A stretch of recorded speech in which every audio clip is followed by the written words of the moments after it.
welcome you to the September 16th, 2020 meeting of the Arcata City Council. Before we start our regular meeting, the City Council just met on two closed session matters, and there's nothing to report out at this time. Good evening, and thank you for viewing the September 16th regular meeting of the Arcata City Council. The City Council meeting is being held as a teleconference in response to local efforts to reduce the spread of the COVID-19 virus. Cases of COVID-19 continue to rise in Arcata and throughout Humboldt County. We want to thank the community and encourage everyone to keep up the efforts to slow the spread of the COVID-19 in Arcata. We know that by wearing masks and practicing social distancing, we can keep our curve flat, our community healthy, and businesses open. Please support safe shopping by masking up in Arcata. If you wish to make a public comment during the meeting, either at the two open public comment periods or for any individual agenda item, there are two ways to do so. If you are logged onto the Zoom meeting webinar, click on the raise your hand on the right side of your screen. When it is time for public comment on the item on which you wish to speak, the clerk will unmute you. You will have 2 minutes to comment. Second method is you can access the meeting by phone. Call the number at the bottom of the screen, enter meeting ID also at the bottom of the screen. Press *9 on your phone. This will raise your hand. When it is time for public comment on the item on which you wish to speak, the clerk will unmute your phone. You will hear a prompt that will indicate your phone is unmuted. You will have 2 minutes to comment. First is flag salute. If you wish to join me for the flag salute, please go ahead.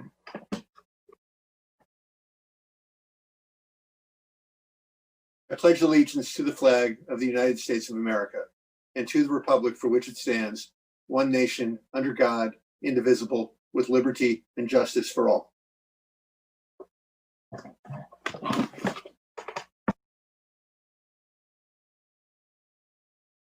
Will the city clerk please call the roll?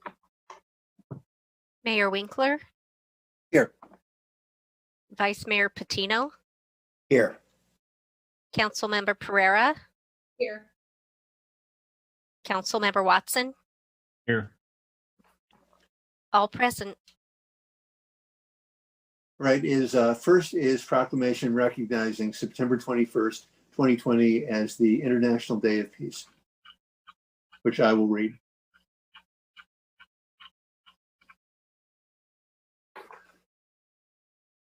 Whereas the International Day of Peace was established by the United Nations in 1981 as an annual observance in September, and in 2001, the UN General Assembly set September 21st as an annual day of nonviolence and ceasefire. The theme for 2020 is, quote, shaping peace together. And whereas the United Nations recognizing that lasting peace requires protection of human rights of people of all races and genders, social justice and development, economic justice, equality and equity in healthcare and health services, environmental justice and climate action, and that all are critical parts of the peace process. And whereas the United Nations understands that in these difficult times of physical distancing due to the COVID-19, the International Day of Peace will be dedicated to fostering dialogue and collecting ideas and putting them into action. The world is invited to unite on how to weather this storm, heal our planet, and change it for the better in all aspects. And whereas the human family must demand the right to peace by encouraging officials to take peaceful and cooperative actions, to choose dialogue and nonviolent solutions, and to disarm and choose humanity and the planet for political gain and power. Humanity must join in solidarity with Black Lives Matter, speaking out against racism and injustice and police brutality. Humanity must stand with persecuted and oppressed people here and worldwide, with survivors, immigrants, and refugees of climate disasters, terrorism, and wars, and to uphold the rights of refugees and migrants by opposing acts of xenophobia. And whereas the United Nations invites all governments, nations, and communities to renounce conflicts and instead promotes peace and harmony by commemorating the day through education and raising public awareness on peace and human rights for all people. There is hope of strengthening the culture of peaceful living by seeking to understand ourselves and others, accepting people of different cultures, countries, and religions, and celebrating our differences to make the world an interconnected, peaceful, and healthy place which history has shown can be done. Now, therefore, it be it proclaimed that the City Council of the City of Arcata hereby recognizes September 21st, 2020 as the International Day of Peace and encourages the community to work together to create lasting peace for all people locally and globally. Dated today, September 16th, 2020, and signed by myself as mayor. Right.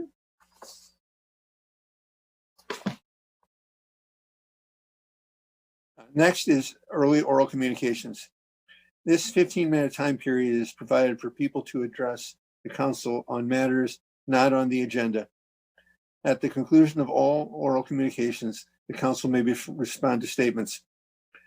Any request that requires council action will be set by the council for a future agenda or referred to staff. Speakers addressing the council at this time are limited to 2 minutes, and we will take up to 7 speakers. Please raise your hand if you are on Zoom, or press *9 if you're calling by phone and wish to make a comment.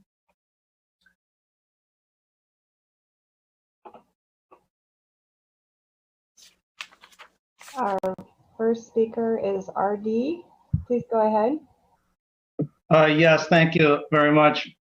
I want to thank you, Mayor Winkler, for refusing to bow down to Some Lives Matter and their wish to mark up one of Arcata streets. Thank you very much. I also would like to know what was the bidding process for the city to use Zoom as the virtual app to conduct city council meetings. And then next, I want to share my screen. Is it possible to do that? Yes, no, anyone? I don't believe so. Sorry. Okay. Well, the next thing is that there's an instance of the city supporting a work of quote unquote public art, which is an actual flag, American flag desecration, which is up on the fence and at the baseball field. And so I want to say that any city official, especially elected, who have an oath that they take seriously to the Constitution, who condone the raising of that so-called arch, you should be ashamed and you should step down from office, or you have it taken down immediately and make a full apology. That's my comment. Thank you. Thank you. Do we have other public comments? Yes, we have one more. If identified as caller in user 1, please go ahead.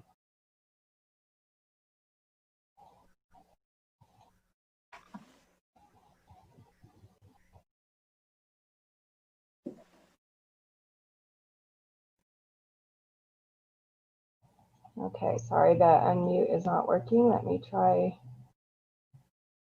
Looks like they're not there anymore. No, there we go. Try now, please, caller. Hello? Hello, sorry about that. Please go ahead. All right, this is me talking, Joanne McGarry. Can you hear me? Yes. Yes, Joanne, we can hear you. Okay, good. I'm on a flip phone looking at my iPad mini. I don't Zoom, so this is my first time trying this, so I appreciate it. I just want to thank the council for having the peace proclamation once again proclaimed for the city of Arcata. I also would like to remind the city council that it was at this time or last year, prior to the United Nations Climate Summit, in which Greta Thunberg gave her "How Dare You" speech, that we as a city chose to, prior to that United Nations meeting, declare a climate emergency for the city of Arcata, and there was a resolution.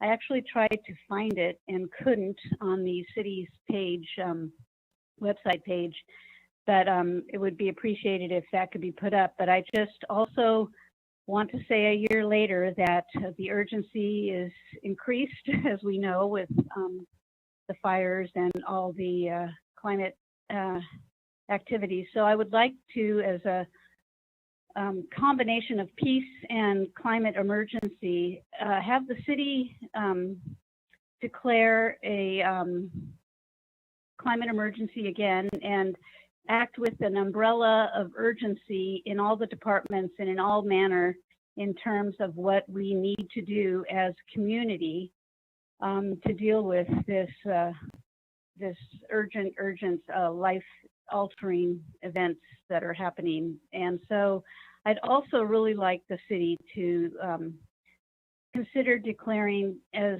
a historic statement to make the city Arcata Plaza a peace plaza. There's very few so named plazas and parks throughout the world, and we would be a unique entity in calling ourselves the Arcata Peace Plaza, and everything can emanate from the center of our community out in a peaceful way. So I just appreciate your recognizing peace and the climate emergency. So thank you.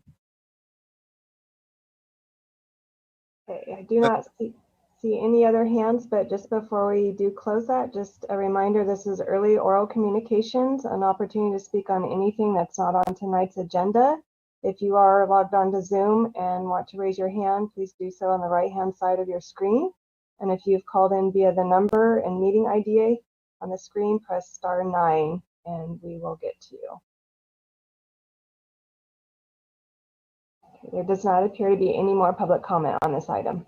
Okay, we're closing early public comment. Next is the consent calendar. All matters on the consent calendar are considered to be routine by the City Council and are enacted in one motion. There is no separate discussion of any of these items. If discussion is required, that item is removed from the consent calendar and considered separately. At the end of the reading of the consent calendar, council members or members of the public can request that an item be removed for separate discussion. A, approve the minutes of the City Council meeting of August 19th, 2020. B, approve the minutes of the City Council meeting of September 2nd, 2020. C, bi-weekly report on general warrants. D, declare a continuation of the local emergency related to the coronavirus pandemic. E, reappoint Bill Rich to the Historic Landmarks Committee for a term expiring September 30th, 2023. F, reappoint Andrea Allstone and Mike Kowalski to the Energy Committee for the 3-year terms ending September 30th, 2023. G, reappoint Steve Cole and Josh Wolf to the Transactions and Use Tax Oversight Committee for 4-year terms ending September 30th, 2024. H, adopt resolution number 201-08, a resolution of the City Council of the City of Arcata, amending resolution number 190-30, designating streets subject to preferential parking, and resolution number 201-09, amending resolution number 190-51, designating streets subject to 4-hour time limits. I, adopt resolution number 201-13, amending the Arcata Police Department records retention policy. J, approve a letter of support for AB 310, the California State Public Bank Act. K, adopt an ordinance number 1535, an ordinance of the City Council of the City of Arcata, amending the Arcata Municipal Code, Title II, Administration, Chapter 8, Conflict of Interest Code, Article 2, City Employees, reading of text and consent to read by title only. But any member of the City Council like to remove an item? Vice Mayor Patino? Yeah, I had a comment. We did not respond to the early oral communications. So can we do that sometime? Why don't you go ahead at this time? Okay. We were asked how we picked Zoom as the app for our meetings. And I wondered if there was any thought about that as far as looking at other apps and how we came about to check Zoom, to use Zoom. Thank you. I'd be happy to answer that. The city already had several small individual Zoom accounts when the pandemic hit. We did look at a couple other ones. All of them at the time were, below purchasing authority that would require us to go out to bid. And at this point, it, has been working for us during the pandemic. Agree if it becomes long term, it's something that the city might want to look at different platforms, but changing several times midstream of pandemic hadn't seemed like a good plan either. It's been working for us, and the cost was low enough that did not require us to go out for bid, and we were just moving quickly. So we have one other option in the city called TeamViewer, but the comparative between the two from the public side, Zoom was superior to the other one that was kind of right available in front of us in the moment. Great. Thank you, Karen. Paul, do you have any further comments on the public comments? No, that was it. Any other members of the council would like to comment on the public comments? Yeah, I'll just say, I haven't had an issue with Zoom. If the staff's okay with it, I really don't see any need to use staff time to weigh any other options. I trust the staff has a good sense of what'll work best and what's most cost effective. All right, back to the consent calendar. So would any members of the council like to remove an item for separate discussion?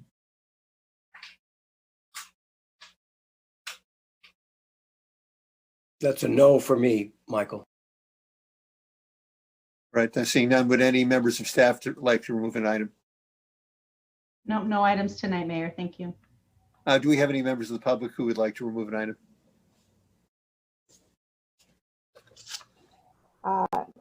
Again, for attendees, if you wanted to remove an item, please select the raise your hand on screen, or if you're on the phone, *9. Not seeing any requests to remove an item, Mayor.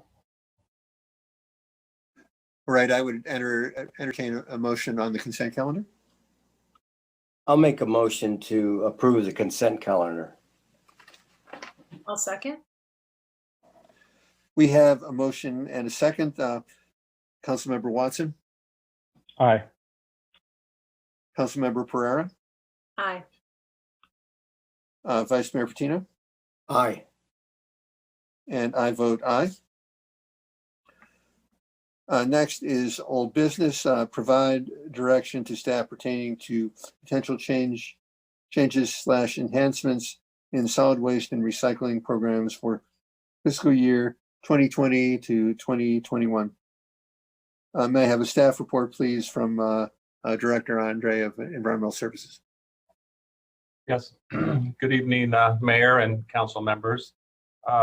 In following up to September 2nd, you received a kind of a state of the recycling program from Linda Wise from Recology Arcata regarding markets, functionality of the program, contamination of garbage that we're finding in the recycling carts, and some other things. Staff's going to be soon working closely with Recology Arcata on potential changes and amendments to the city's franchise agreement. And we thought we'd take this time to receive some direction from the City Council regarding some potential changes and enhancements for this program before we, get busy working on it. And of course, we bring back everything with much greater detail later on. Periodically, we update and amend and look to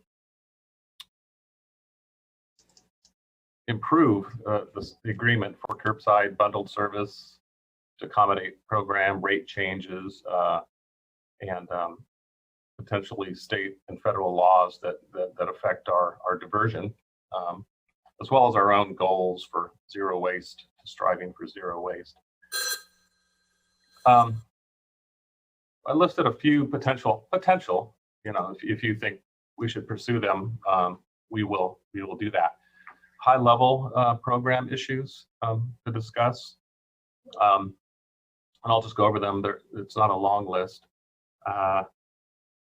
One would be expanding the bulky item service, which we currently have for the residential sector only, twice a year pickup as part of the bundled service.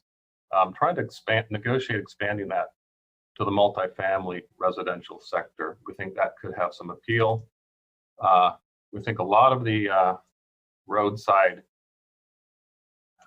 furniture, mattresses, and things of that nature may be coming from the multifamily sector.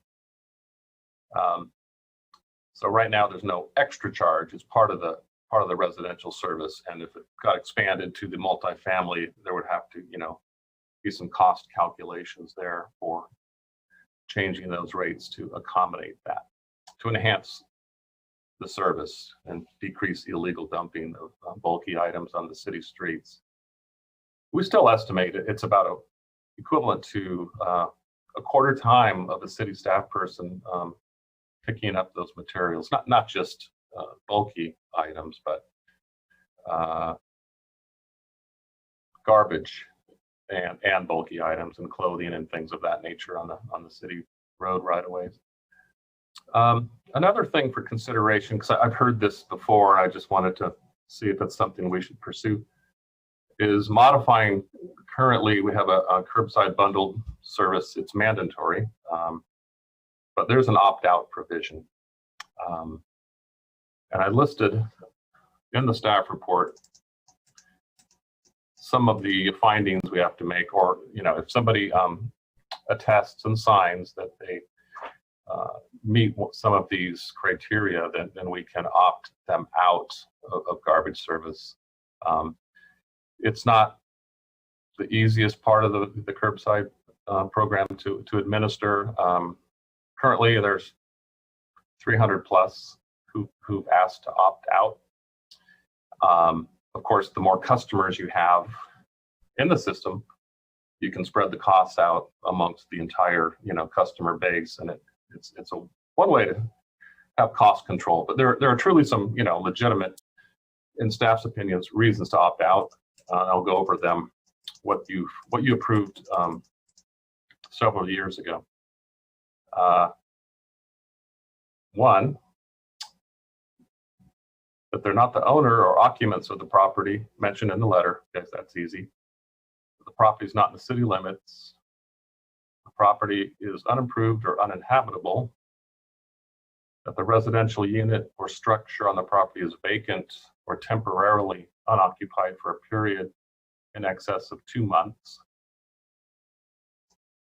And that happens frequently. People go abroad for a job or something, and they stop service. That the residential unit or structure on the property is vacant. Oh, I hit that one. That the owner or producer legally recycles and or composts virtually all of their solid waste in a manner that is neat and sanitary and does not create a public nuisance or health hazard. This is the one that requires a declaration to qualify. A declaration or affidavit under penalty of perjury once a year to update that, stating that they legally recycle or compost virtually all of their solid waste, so that no unsanitary condition, hazard to health, or public nuisance will arise upon the premises owned or managed or controlled by them. This is probably the most frequent finding people, or part of our opt-out provision that they cite to request an opt-out. The last one is that the service can't be reasonably or practicably provided to the building because of a unique parcel condition, and the property owner self-hauls to an appropriate transfer station. There are some parcels and homes in Arcata that the curbside trucks just cannot really get to on some of the steep forested hillsides. So it's difficult to, require bundled service where it can't be serviced. So that one's simple. So any exclusion granted by the city manager is revocable for cause. One cause would potentially be we find illegally dumped garbage with somebody's address on it. That's happened a few times where they had opted out. And also any exclusion granted can be made conditional as needed to ensure continuing eligibility, and violations of any conditions can result in the revocation or exclusion and or penalties under the Arcata Municipal Code. So that covers the opt-out provision in our mandatory program. Once a year, we take the customer database and overlay that onto our GIS and just to see where we have people who aren't receiving garbage service, and then write letters, and we state that they can opt out and we include this part of the these provisions in the code for them to review with a form. Another consideration would be to change the current curbside greenways program from a pilot status, which it is in our agreement with Recology, Arcata, to a regular voluntary service program, because we have about 500 participants, and I think the pilot demonstrated that there's a need, and it fills a gap for sure for green waste diversion. So I said we had 10% participation. That's among the residential, the single family residential. So the current rate for the biweekly service with a 96-gallon container is fixed at $4 per month, which it has been for several years now, since 2015. The rate is for just pickup and delivery to the West End Road facility, green waste facility.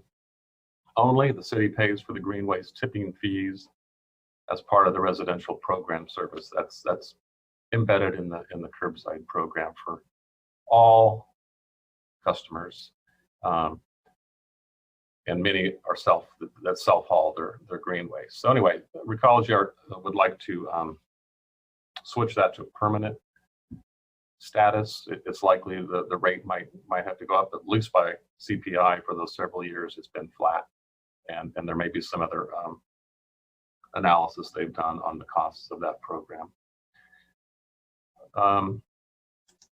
Some other items we listed are increasing education on recycling contamination, which we've already done and am doing, and potential for levying a contamination fee for contamination beyond a certain threshold. I think we heard council members, touch on that one at the September 2nd meeting. And another item is to consider offering a smaller recycling bins for residents with a reduced cost for residents who don't generate a significant volume of recyclables, such as seniors and single occupants. This one, could be tricky, but we'd like to give it a shot to see, because there are many people who are producing small amounts of material. There's certain fixed costs and the trucks and the routes and everything else, but we would like to see if we can offer an ultra low service, because many people are say that they produce a very small amount. It's not zero, but they'd like to pay less for just a dinky amount. And other items we'll ask for your input on, but I wanted to throw one more in. The other items is we're also looking at potential for a street sweeping service with Recology, Arcata. We'll see how that pencils out, but it's a potential service extension. They do that service for the city of Eureka, and we also have a tie-in with our stormwater requirements for the streets to be clean, new trash reduction requirements in our drainage inlet. So we might be able to spread that service a little bit to the stormwater enterprise. So anyway, that's just some items that staff came up with to get feedback from you, and just wanted to provide the opportunity tonight, as we go into a negotiation, to provide us with feedback on other things or other things you'd like us to look at. This is not necessarily a total list by any means, but rates are going to be part of the package too, for discussion. So I'll leave it at that. I know Deputy Director Neander, Environmental Programs Manager Benby are on this call too, so I'll ask them first if they want to add to my staff report before we turn it over to council. And I'll just share with the council while we look if they would like to raise their hand to add anything. That Linda Wise from Ecology is also on the call. We didn't ask her to speak, but if you did have specific questions for her, she is here and could answer them tonight as well. Yeah, oh, thanks for that. Yeah, it doesn't look like staff have any other comments at this point.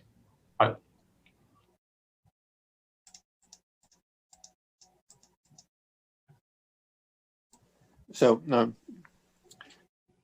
I will do poll of members. So Vice Mayor Patino, do you have any questions? Yeah, I have a few. I'll start with number one. How about green waste for multifamily units?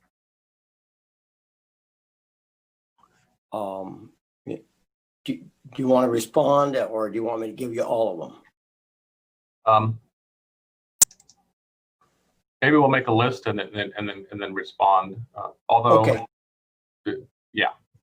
Yeah, well, let's do that then. So I'm looking why or how come we don't have green waste on multifamilies, and then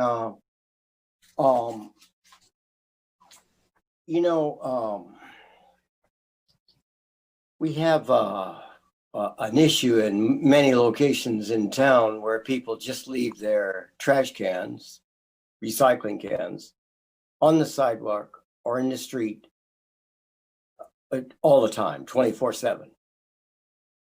And there's, they're not tons of locations, but they are regular. They're always there.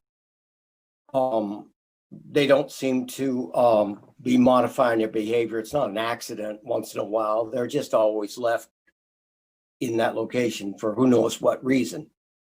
And as I understand it, they're supposed to be pulled in within 24 hours. And so I'd like to see some enforcement or education specifically to those individuals, businesses, and residences that leave them out in the sidewalk. They're blocking the sidewalk, and there's really no, I don't see any real reason outside of, another place that they need to put them. So about that, and then the street sweeper, we got a street sweeper. I understand we leased that street sweeper, correct? We own a street sweeper. It's getting pretty old. We've been exploring, an electric version, looking for grant funding to get an EV, electric vehicle type street sweeper. But it's a city owned. So we own it. Yeah. Okay. All right. Yeah. It would be interesting to see and talk to Eureka about the effectiveness of Recology as being a street sweeper for them. And maybe we can not buy a new one. So I think that's what I have at the moment. Okay. Thanks. Okay, next, Councilmember Pereira.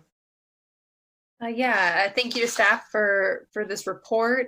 Overall, in terms of the recommendations, I think they all look really good. I agree with Vice Mayor Patino, just evaluating if there is a way to incorporate green waste for multifamily. That would be great. This is not like a concrete recommendation, but I thought it was important to flag. So Humboldt Waste Management Authority at our last meeting, we had a pretty thorough discussion about CRV buyback, what the future of that looks like. Recology obviously has been really involved in that situation that with the state and has been following that. One of the things that as a board, we directed HWMA staff to look into were some longer term options, whether that's having a single regional CRV buyback center or having satellite locations. But I think I think just a part of that conversation with our franchise agreement is encouraging Recology to be a part of that conversation with HWMA. And one of the other things that we discussed was, if there's a way to incorporate other diversion activities, like a reuse center, something that we had in some shape or form, with Scrap, Humboldt that recently closed, but just thinking what are other ways that we can be supporting diversion activities. So that's not like here's something really clearly actionable, but those are some of the things that we're talking about at a regional level that I think is important for us at the city level to be talking to Recology about. And if there is a natural way to incorporate something into the agreement, great. So I just wanted to flag that. All right, Councilmember Watson. Thank you for that update, Councilmember Pereira. I think one of the things I was going to ask about was some kind of satellite location. So I appreciate the board looking at that. And yeah, it would just be great if our residents had an opportunity to get their CRV. And that's one comment I've heard, I don't know, over the last couple of years is there's nowhere in Arcata to recycle.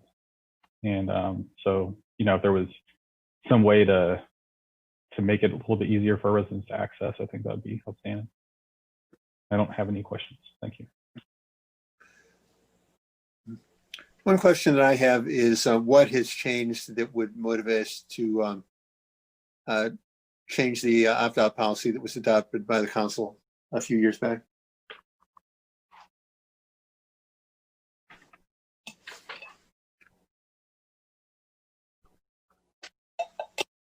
Okay. And also, City Manager Deemers, or I think Linda Wise said that at least in one jurisdiction that Recology is doing graffiti removal. So I don't know if we've looked into that any further to see if that's something that would be of value to Arcata. To add as a service. Okay. I'm not clear what the nature of that is and what jurisdiction it is and how well that would work here in Arcata. I'll defer to Linda Weiss when we get to that bullet point. I think those are the questions. So can you go ahead, Mark, and respond to the question the council members asked? Okay. Regarding green waste for multifamily units, we can look at that. That would require, an on-site container for that. Although most multifamily units don't generate much green waste, they generate food waste, which is another matter. And there is a new, organics state law, environmental programs manager Emily Binby is looking at with our state representative. We don't have an answer yet whether Arcata, like some rural communities, are exempted from some of those provisions. Of course, we should have an answer soon on that. That could change the complexity of green waste and maybe have us look at expanding it in a more robust way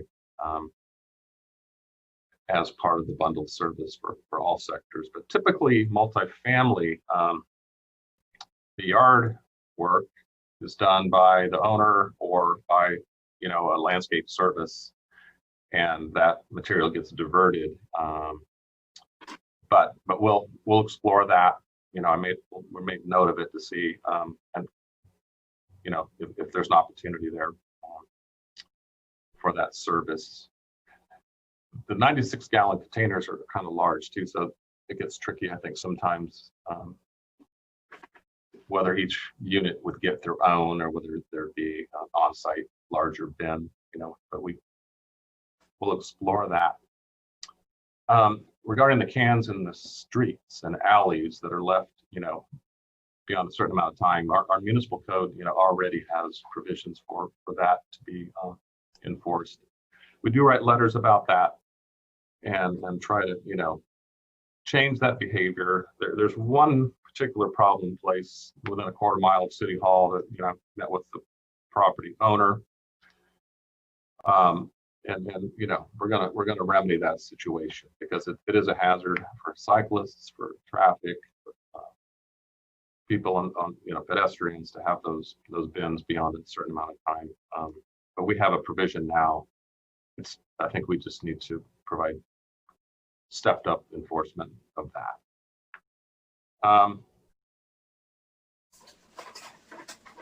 The effectiveness of and we will talk to Recology about the sweeping.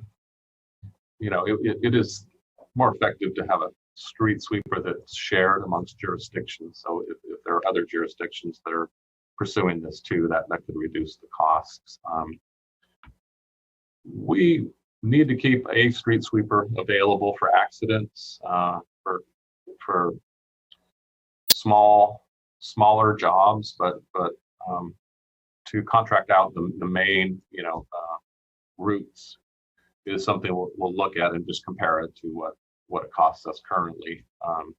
We've been putting off buying a new street sweeper. They're expensive, but we're going to need one, maybe a smaller size one, to always be here for our own, public works projects, capital improvement projects, and for accidents and dealing with incidents in the city.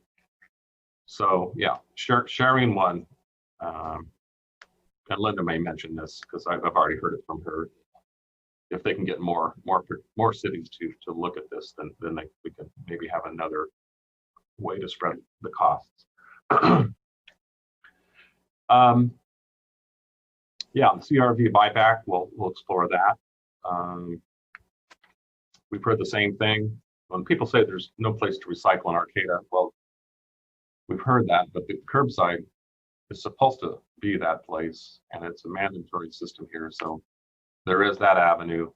But we haven't had a place for bringing material for,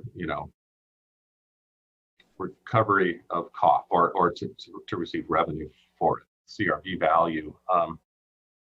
The grocery stores in Arcata are really concerned that, if there isn't a buyback center in McKinleyville, Eureka, within a certain radius distance of Arcata, that they're going to be forced by state law, which they would be, to receive this material in the stores. So we're trying to hold that back because we've heard from the grocery stores and they would not want that to happen. So if there's a way to have some sort of CRV buyback, whether it's kind of in a parking lot, in a van, truck that moves around, or periodic to provide some level of service, I think we'll explore that for sure.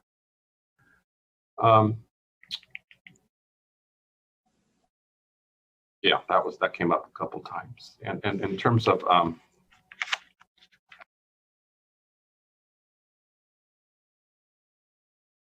why change the opt-out policy? We can leave it as it is. We just brought it up just because sometimes it's hard to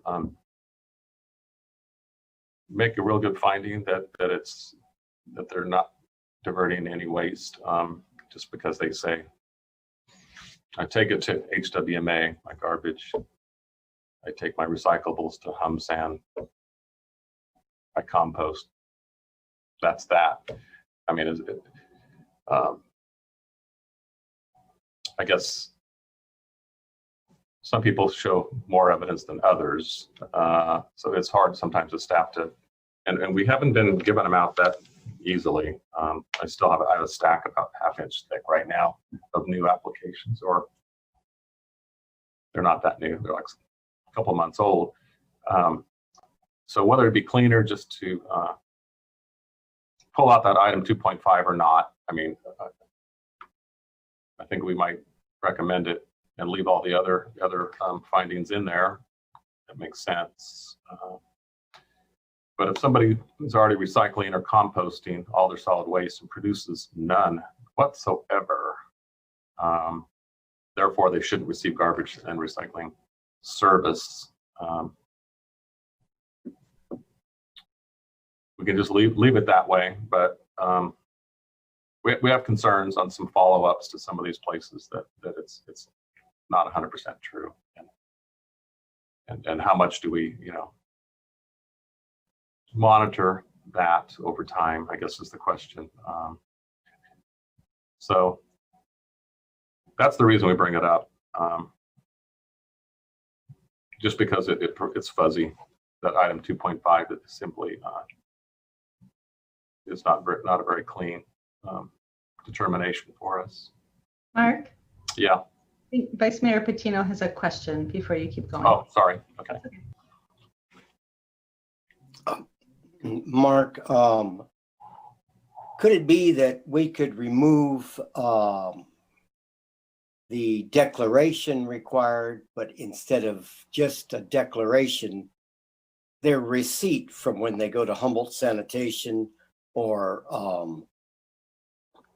HWMA or Recology, wherever they take it, you get a receipt. They give you a receipt every time you go in. You go to the dump or you go to green waste, you can get a receipt. So for me, it's like, yeah, you have a declaration with receipts attached.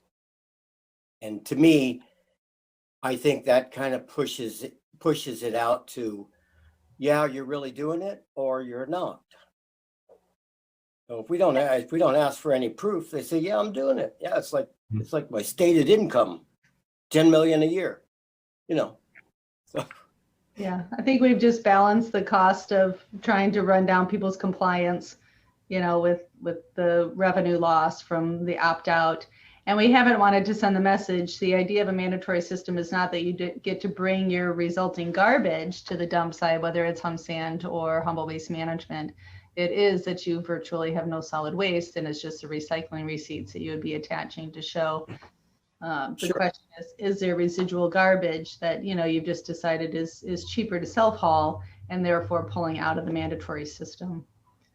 But I think the idea tonight was just to get the list of things that you want to explore with Recology, and not necessarily to have Linda Weiss from Recology and Mark go back and forth as to what might be possible. They'll have hours to do that, and then bring some recommendations with real cost estimates before you to be able to choose from on those items. So I think the one that wasn't originally on our list that I heard brought up as we started to move through was probably some level of discussion on food waste, and not only letting you know what the options are for the city, but if there are some alternative choices that you want to look at and what the cost of that might be, that those come back to you as well. Yeah, and there was one more question about graffiti removal also from the Mayor Winkler. So I don't know that much about what Recology is doing in that regard.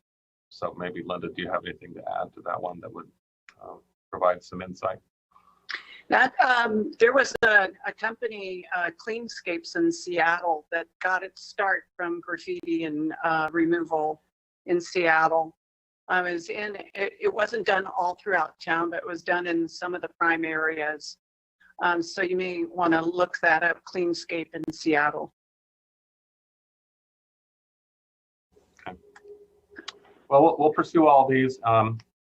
Oh, I have one more that we discussed last time that I forgot to mention this time, and that is spot checks or penalties for high levels, excessive levels of non-recyclables in the recycling bins, and what action we should be taking on that.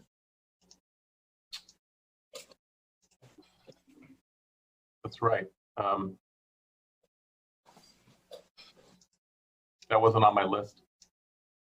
Yeah, it was in staff recommendations. Yeah, it's because we heard you last time. Yeah, about that issue. So yeah.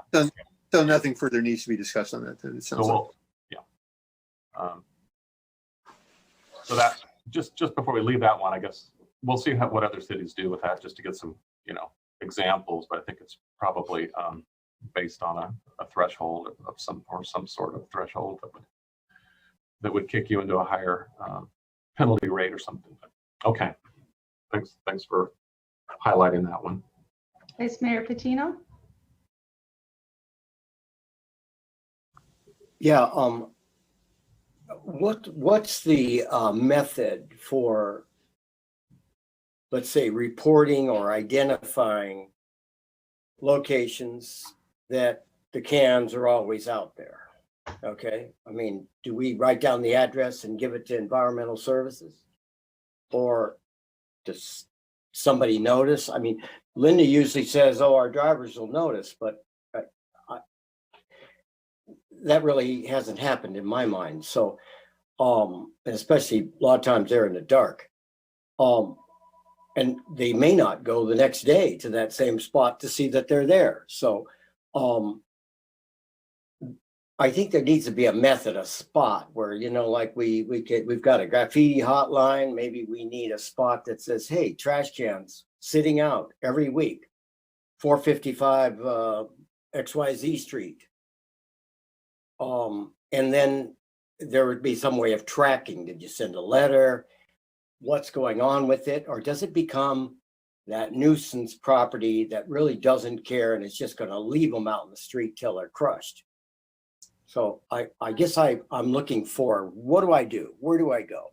Yeah, no, I appreciate that, Paul. And I think it's good to bring this item up because what Director Andre mentioned is that we do have a section in the Muni Code. I think the point of bringing this up when we're going to enter into these discussions with Recology is to see, is there a way that we could transfer some of that responsibility to take those cans? Could we provide a billing? I mean, maybe an option is that Recology actually takes that can in and then that bill gets charged $25 on their next bill if they don't take it in, right? There could be methods other than what we've been relying on, which is, you know, can be kind of cumbersome Muni Code enforcement that would allow us to do more nimble enforcement in the field and actually transfer some of that to the solid waste program with Recology. I think that is the stuff that we could explore, as well as a hotline, and then we could forward that as, hey, check these sites for Recology too. Go ahead, Paul.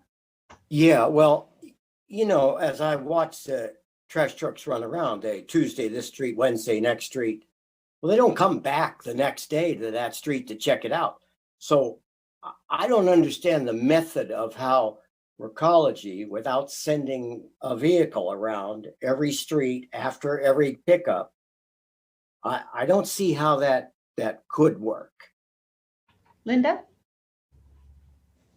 Thank you. I don't know how to raise my hand other than to do it physically. So there are some areas where we operate, what we do is if someone has a habit of doing that, then we just start taking their can back and charging them.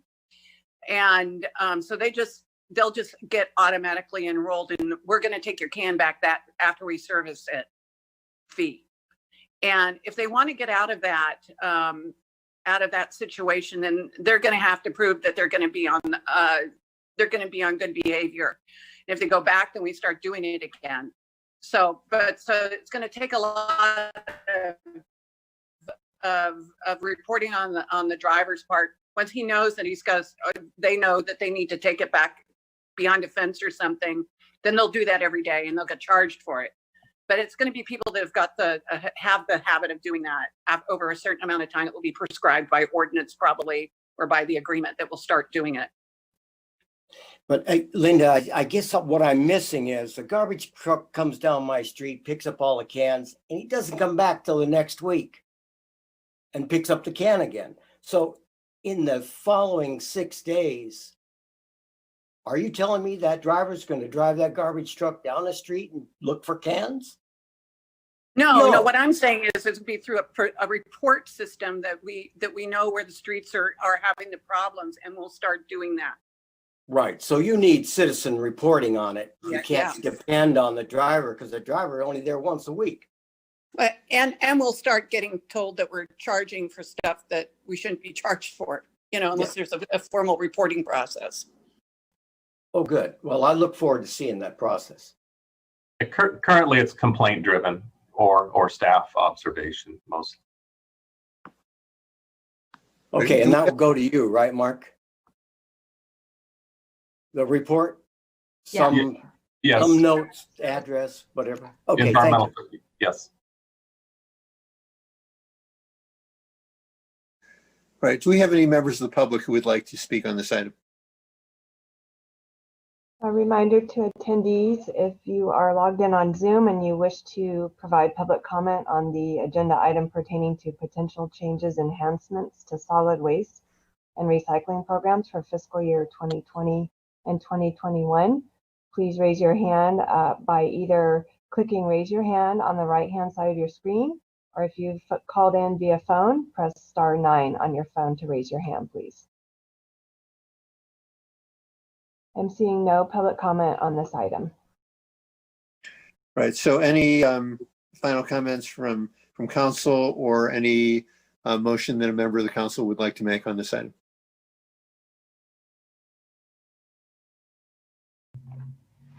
I think we have direction on the 9 items and we'll work those into our conversations. Thank you. Thank you. Very helpful. Okay. Thank you, Linda. Next is item B, small cell wireless telecommunication facility 5G regulation. May I have a staff report, please, from City Attorney Diamond? Yes, good evening, Mayor and council members. This too will be an item where I'm hoping you can provide direction and we can then bring it back again. This discussion tonight follows a previous discussion that the council had on small cell wireless facilities, also called 5G. And as you will remember, when we last addressed this in January of this year, the law was in flux. There were 3 new orders that had been issued by the Federal Communications Commission, the FCC, regulating small cell installations. And they were all under litigation nationwide. And the nationwide litigation was consolidated, and the Ninth Circuit Court of Appeals did issue a decision in mid-August. So we have at least a preliminary stability. The Ninth Circuit decision is subject to further appeals or requests for further consideration. And there's always room for additional litigation. So, you know, unfortunately, the legal framework of regulating wireless telecommunications, as well as all telecommunications, just remains somewhat tenuous and in flux. Nonetheless, where we are today is that the city does retain the ability to regulate small cell installations for aesthetic purposes. And this is a new development. This was a provision of the small cell order from the FCC that was overturned by the Ninth Circuit Court of Appeals. So it has to be reasonable regulation. And it is, though, something that I think the council needs to reconsider, because it does mean that the city's land use code should probably be reevaluated. As I stated in my staff report, this issue has been brought forward under Council Priority Project number 13, and one of the components is removing an exclusion that currently exists in the land use code, zoning standards. And so I do think, given now that the city has a little more regulatory authority over that aspect, together with the council's priority project directive, that the council should consider initiating that process with the community development director. Additionally, what we have learned from the Ninth Circuit Court of Appeals decision is that the city's right-of-way may not be regulated by the city other than for sort of time, place, and manner regulations. That there was a question, which I presented to you in January, whether the city retained some form of proprietary control over the right of way, and no, the city does not. Under the federal law, the city may charge cost recovery only when it issues, for example, an encroachment permit to install anything in the right of way. And there are safe harbor amounts in the federal order that actually specify what is cost recovery. The city can exceed those safe harbor amounts if it has actual justification that costs have exceeded those safe harbor limits. With this though, the last sort of area that the city does retain a little more control over in terms of wireless installations is on city-owned non-right-of-way property. And as to those properties, the city acts more as a private landowner and has a proprietary right to regulate access to the city's properties, including charging market rate if it wants to. I can go in more depth, but maybe I ought to first see where you would like to go with your discussion. So let Karen hold your comments or the mayor. I will ask for questions from council, starting with Councilmember Pereira. No questions at this time. Thank you. All right, Councilmember Watson. I don't think I have any questions. I mean, I agree with the city attorney's recommendations, and I'd just like to see us maintain maximum control and to be able to get a fair price if something comes in front of us that we're able to charge for. Vice Mayor Patino. Yeah, for me, it looks like aesthetics is one of the primary things that we can regulate. And, it's hard to speak about aesthetics when I don't know, are we talking about something the size of a refrigerator hanging over my head on the street? Or is it a shoebox? I mean, how can we comment if we don't physically see what the installation would look like? Because as I understand it, there's big boxes and there's little boxes. And, I think it's real important to understand where would the big boxes be and how often we'd have little boxes. So I think for me, as a decision maker, as a member of the public, I have no idea. All this is all abstract. The only thing I know is I want as much control as I can get, like Brett said, and certainly try to protect residential areas, schools, hospitals, that kind of thing, with having a pretty big distance from any one of the boxes, so to speak. I have heard, although I don't understand it exactly, that if indeed the fiber optic coming from the east of us, or west, sorry, coming from somewhere in China, Singapore, wherever that giant cable's coming, that's going to land in Samoa, if indeed that's going to come up Samoa 255 and land in Arcata, some location undisclosed yet, as I understand it, anything along that fiber cable, any properties along that fiber cable will be subject to many large boxes. And so I think it's important that we understand, is the fiber cable and the 5G tied together, and how? Or are we going to try to regulate these independently and not really understand what's going on? Because somewhere the info coming out of that fiber has got to be disseminated. And I guess I really want to understand how and why and what it has to do with 5G. Before we say, okay, this is what we want to do and the cable's in, so we just have to do it. And at times when I think about this, I think, really, why do I want 5G anyway? Me and my compatriots function fine with the way the internet is today. I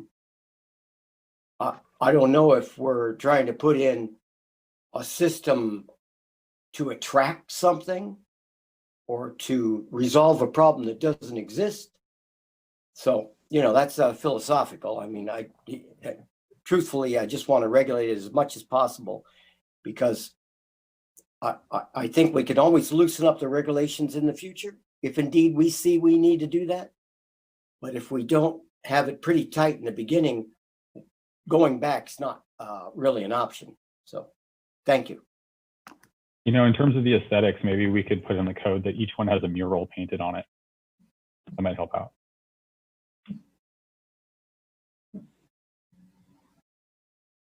So Nancy, if I understand you correctly, that the only regulation the city jurisdiction such as Arcata is allowed to do is on aesthetics, and that there was a mention in the staff report of one jurisdiction that passed a regulation of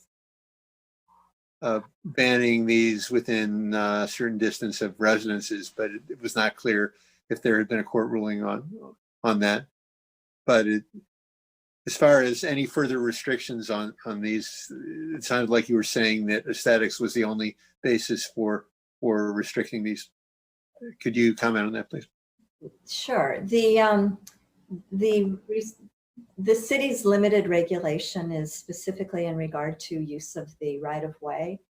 And to the extent that whether it's a fiber optic or a power box to support the wireless antenna is placed into the city's right-of-way, the city then can only regulate for reasonable types of time, place, and manner locations.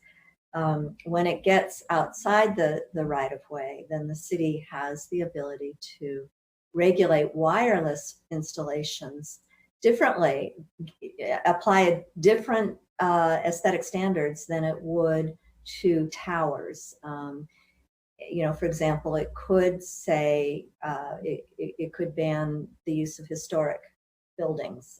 It could. I don't at this point have any direct authority that the city may not ban in residential zones, for example, or within a certain number of feet of residential zones. But the problem is that we cannot prohibit the use of the city's right-of-way. So that's the kind of challenge, to say no to entire areas, but still provide the access into the city's right-of-way that the ancillary structures may require. Does that answer your question or help a little bit? I think so. The other concern that I have for Karen is how much staff time would this take, and we're in very tight budget situation. And so if this would take a significant amount of staff time, is something that we could defer until the budget situation is not as tight as it is now, if it would take a substantial amount of staff time.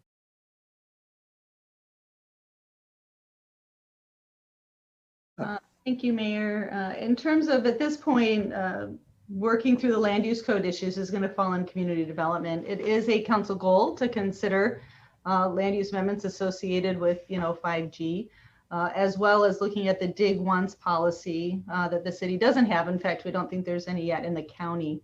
So of those two items, the one that staff was initially going to work on based on our budget cuts this year was the dig once policy. It felt like that's an area that we really could have some teeth and some control in. And it is actively a policy that our city engineer, Nature Kotri, is working on to bring back to you this calendar year as part of the first half of the fiscal year. So we can regroup in terms of staff resources. In truth, community development staff, one of the ways that we tried to balance our budget this year was to really allocate all of those staff out to grant projects. They fortunately got an incredible number of grants into the city, and so we've been able to allocate staff time direct to those, but it means we need to bill out all of those hours of staff time to that. So It's the will of the council if we need to reevaluate our staff resources, but right now, as part of that 5G was to be looking at our public right-of-ways and the dig once policy as our first priority this year. Mayor Winkler? Oh, I was just so saying, go ahead. So my preference would be to continue with that and not make a change in previous council direction, although it's up to the other council members what they would choose to do. Go ahead, Brett. I was saying, I think it's a good issue to bring up with the budget and staff time. And I'd say that this is something that has a chance to be a source of revenue down the road. And so it's just as far as the permitting fees. And so I feel like, to some extent, it would behoove us to try to stay on top of it, if not get ahead of it. So can I clarify that the city may not use any wireless installations for revenue raising purposes? All it can do is recover the costs of processing and issuing an encroachment permit, for example, or a right-of-way agreement, or something like that. But state law and now federal laws expressly prohibit the use of the city's right-of-way for revenue raising as to the wireless and all telecommunication installations. Thank you. So yeah, that makes sense. And so it seems like, though, if we can we're allowed to charge what it costs us, then it would be something that we could at least break even on.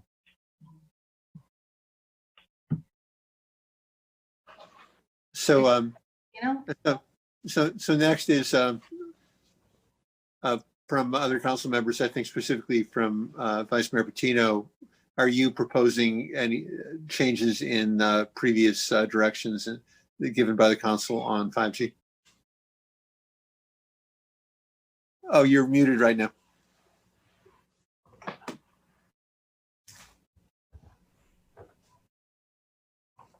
You're still muted. Still muted, Paul. Oh, there we go. All right. Is the shot clock, can you give me an idea of how important it is that we pay attention to that so that we aren't forced to issue things that we haven't had time to evaluate? Sure, and I can ask either NATRA's staff, NATRA to weigh in, or David Loya. The shot clock applies to applications received for the installations, and they have to be issued when it's a new installation within 90 days. If it's an already existing installation, that would have to be done within 60 days. And that's already in existence. And there is, in the Ninth Circuit decision that just came down, there is the potential for defending against, in a specific case, needing longer time if that particular situation can be justified. So the court said the shot clock is a, quote, presumption of the time period in which it has to be turned around. I would be a little nervous about pushing that presumption. I think that the wireless companies are going to be watching very closely to make sure that the local governments and municipalities are following that order. So 60 days and 90 days is what is there right now. That is already in existence. I don't know how long it takes to process an encroachment permit, and we've got the use permit process under the city's zoning ordinance is not preempted, but that may be a much longer process. I don't know. Well, for example, they want to put up the big box or whatever it is on the phone pole, and aesthetically we don't like it, but we've got to go through planning commission and on and on. I mean, it may take a while to decide each one of those boxes aesthetically. So I'm just looking at that saying, if that's the case, then this could take a pretty long time. I don't know if the shot clock is enough time for us. I would imagine that standards could be developed so that if the installation meets whatever the standards are that are adopted, then something analogous to a ministerial permit could be issued within that time frame. Something like that. I mean, these are the kinds of things that would have to be explored during the development standard process. But it's So, a good point, a very good point. so we're going through to develop that standard sometime here. We're not just going to say, oh, forget it. I mean, as I understand what Michael's saying is, let's not worry about it. Look at dig once, don't develop any standards. And then we're going to get, applications, but we don't have standards to judge those applications by. So I'm concerned that I think we need to develop the standards as soon as possible.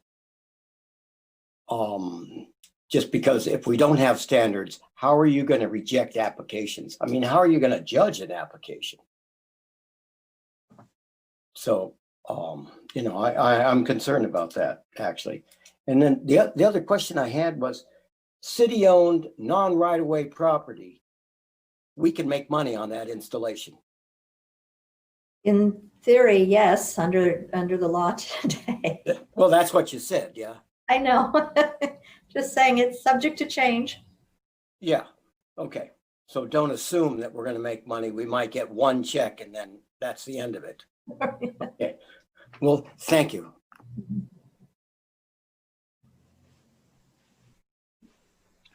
So further comments or direction from other members of council? I just wanted to point out again that, even if we're not able to generate revenue, that it does sound like we will be able to cover our costs. So, to come up with the standards, it's not going to, the cost shouldn't be a significant burden to us because we should be able to cover that. Yeah, I just wanted to say that I support us moving forward with some aesthetic regulations. We don't know when, we'd be getting a permit to do small cell deployment in Arcata, but it's, obviously this is a hot topic and it's good for us to be prepared, even if it's not perfect, what we put into place, even just something that's, if there's some boilerplate language that other municipalities are looking at that we can at least just get started with, that I think that's worth looking into. Hopefully we don't have to totally reinvent the wheel, but I recognize that this is also a new landscape that we're working under.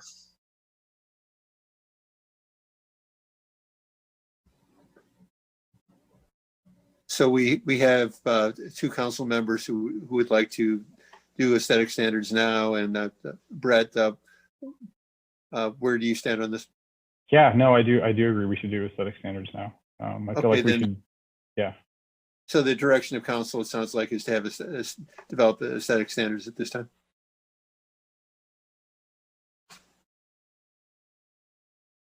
I want to hear from David.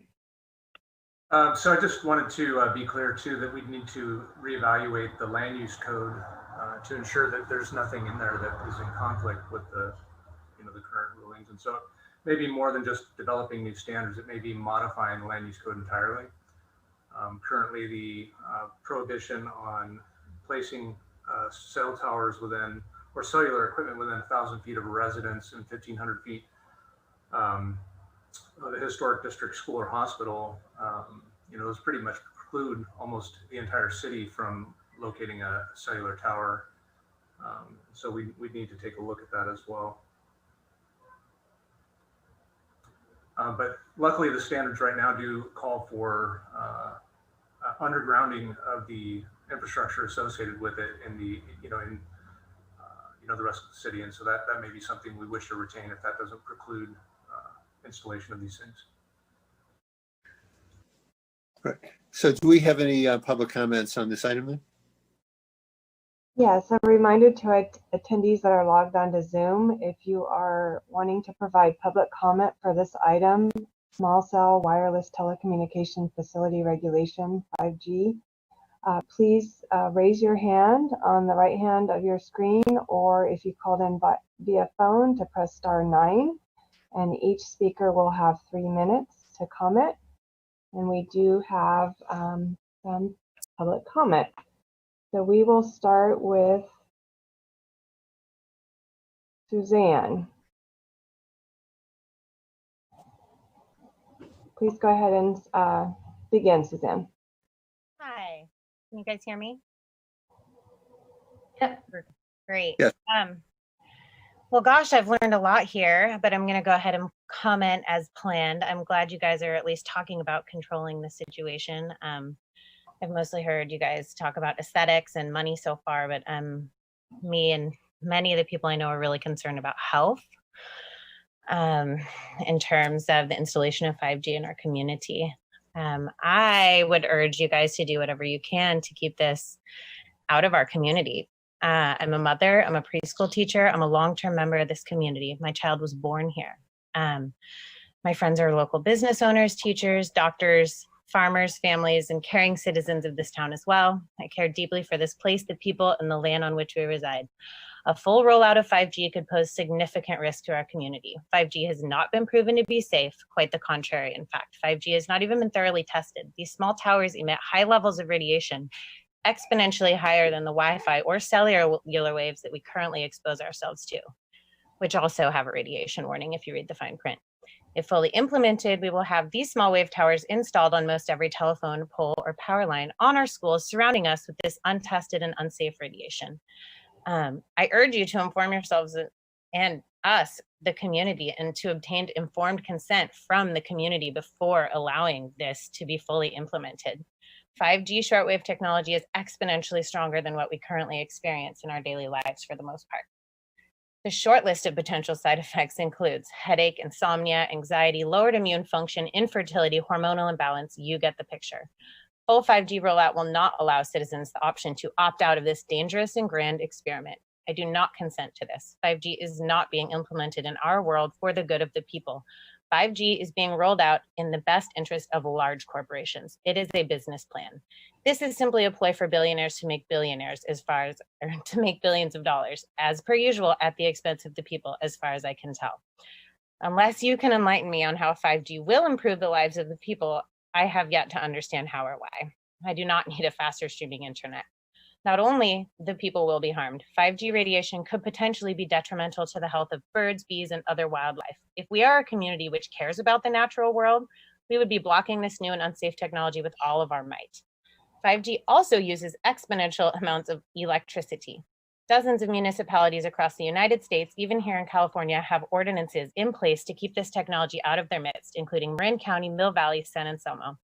Hundreds of cities across the world have done so as well. If they can protect themselves from corporate greed to the millionth degree, we can too. I urge you to do all that is in your power to protect us, your community.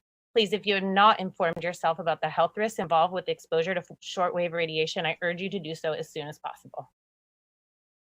Thanks. That's 3 minutes. Thank you.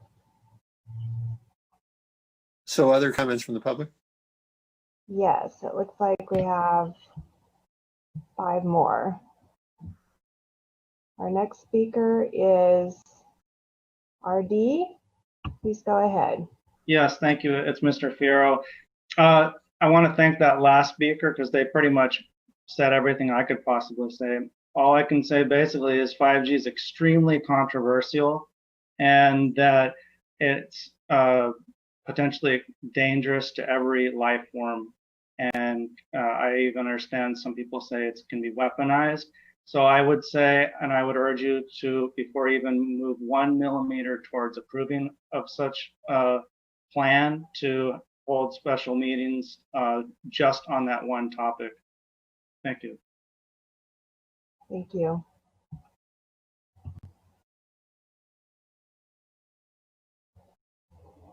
Next is Holly. Please go ahead. Hi, thanks for listening to me today. First time on Zoom, so I'm a little nervous. My name is Holly Clancy. I'm a mother of 4 children, 3 of which still reside here in Arcata, Humboldt County with me and attend the local schools here. I strongly oppose 5G in our community.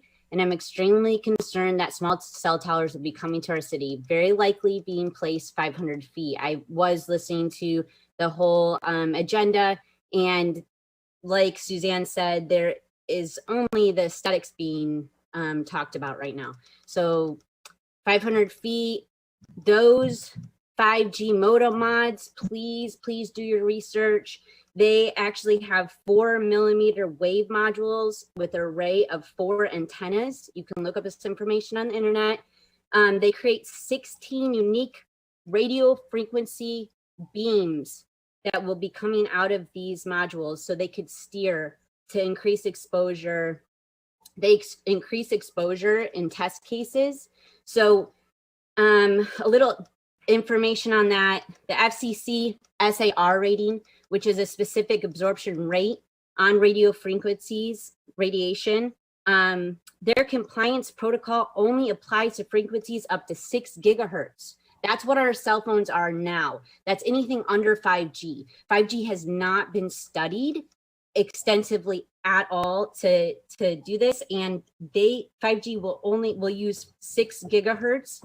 Also, it will be using above 24 gigahertz, which has never been studied on any kind of environmental impact. The SAR is a measure of how much radio frequency radiation power from a phone or wireless device absorbed into human tissue. So that being said, I really urge all city council members, do your research on the health of 5G and what it's going to impact our community, not just aesthetics, not the money behind it. Please, I'm begging you as a community member and somebody who really loves our environment. We will be petitioning not only the city of Arcata, but also Humboldt County to stop 5G from impacting this amazing, unique ecosystem that we're all blessed to call home. Please, again, do your research, not only in our community with the 5G rollout, but in the United States and the world. There's a plethora of information pertaining to 5G and its impact on our planet on the internet. We will also be sending you specific sites to the City Council for you to view. We are not alone in our opposition to 5G. Over 230 scientists from more than 40 countries in the world, as well as a multitude of cities in California, including Mill Valley, where 5G originated, they outlawed it in their city ordinance. Please look into it. The 5G rollout plans threaten to provoke serious irreversible effects on humans and permanent damage to all of Earth's ecosystems. And just a little food for thought.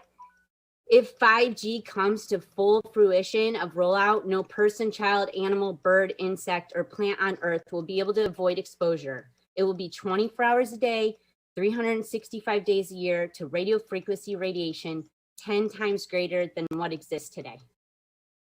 Thank you so much. Next, we have a caller on the telephone, and it looks like our only telephone call, so please go ahead. Hello, this is Kent Sawatsky, and I'm calling you on my flip phone.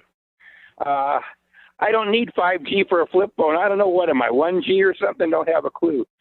And I don't know, I haven't had the time to study, like I'm sure you folks will be, the assertions that have been made by prior speakers. I don't know how much, without passing, it doesn't sound like you have the ability to block this. All you have is aesthetics. Maybe I'm not understanding. But aesthetics can be a monkey wrench too, as far as that not being welcome. If you're driving into Blue Lake, they put in a cell tower. If you didn't know that it was put in by man, you'd look up there and it looks just like a tree. I mean, I'm guessing it probably costs 3 or 4 times as much as other cell towers do. And I'm not quite understanding, is this 5G where they're going to have a whole bunch of small ones that they hang on certain distances on the telephone poles? Obviously, if that's the case, it's not a distance away from people. And I'm guessing that this, the effect you have as far as any negativity by the prior speakers would be localized as far as closeness. So if they do put it up in the hills or something like that, sometimes it's not feasible because of the cost they have. They can't get power to them and all kinds of other monkey wrenches. So if you were to come up with a policy that any cell tower of this nature must be aesthetically to look exactly like a tree, even if there's no trees around, I'm guessing it'll increase their cost by quite a bit.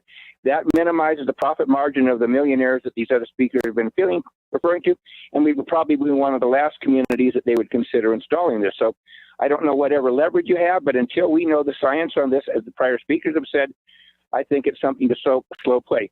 Arcata is frequently the tip of the spear on coming up against things, and if there's other areas that have come up against it successfully and have held up in court within California, you may wish to consider your options, at least regarding the specific topic. Thank you for my opportunity to speak. Thank you. Are there other speakers who would like to speak at this time? Yes. Next we have Chelsea.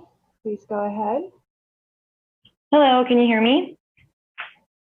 Yes. My name is Chelsea Kinsey. I am a mother of two and a full-time student at HSU. First, I would just like to say how extremely disappointed I am that health was not a priority in all of the conversations. I think I heard one person talking about the potential risk of it being close to hospitals and things like that. And I just don't understand why we're investing more money into something like this when we have homelessness as such an issue. Me, as a mother of two and a military veteran, couldn't find a home, and I was in the Motel 6 for 2 months. But we're worried about faster Wi-Fi and cars driving themselves when there's been no proper research carried out on these sort of technologies. I do not agree with any sort of 5G in this community. We've kept it safe, and we will continue to fight to do so. That's all I have to say. Thank you. Further public comments on this? Yes, we do.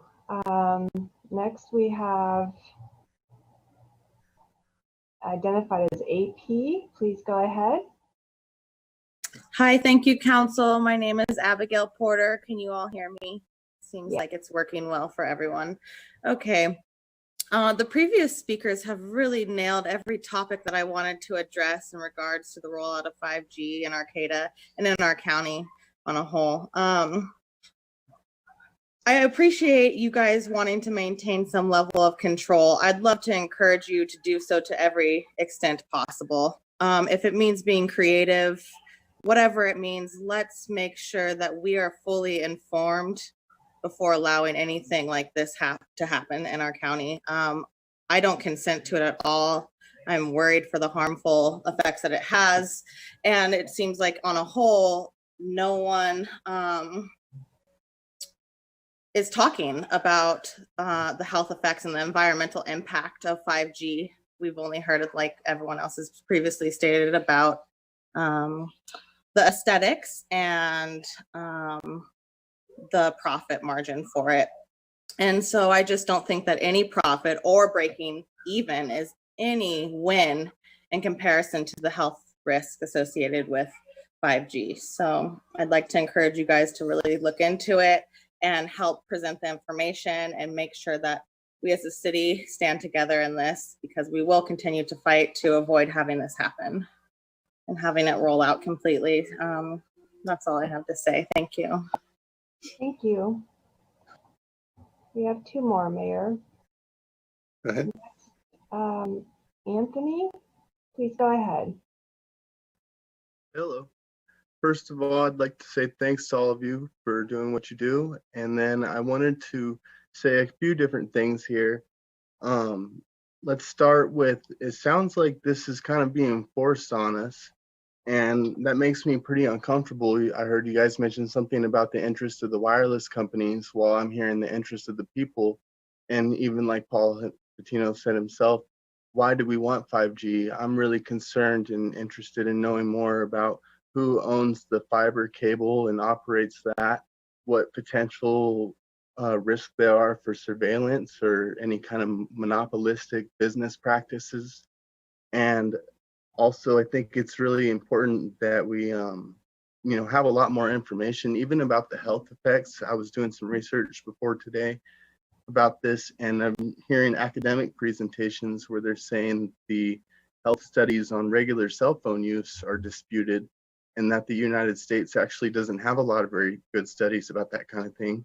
So I think that maybe even if we could implore HSU to look into it, but I definitely think that we should look more into the companies that are behind this move and kind of weigh out the business interests versus the people interests, because as far as I understand, people in Humboldt County like to be a little bit reserved in nature. You know, I've been in Arcata since I was a kid. I'm proud of our anti-franchise law. I'd like to kind of be smart with the way that we develop our ecosystem and not just jump on the bandwagon and suffer like everybody else.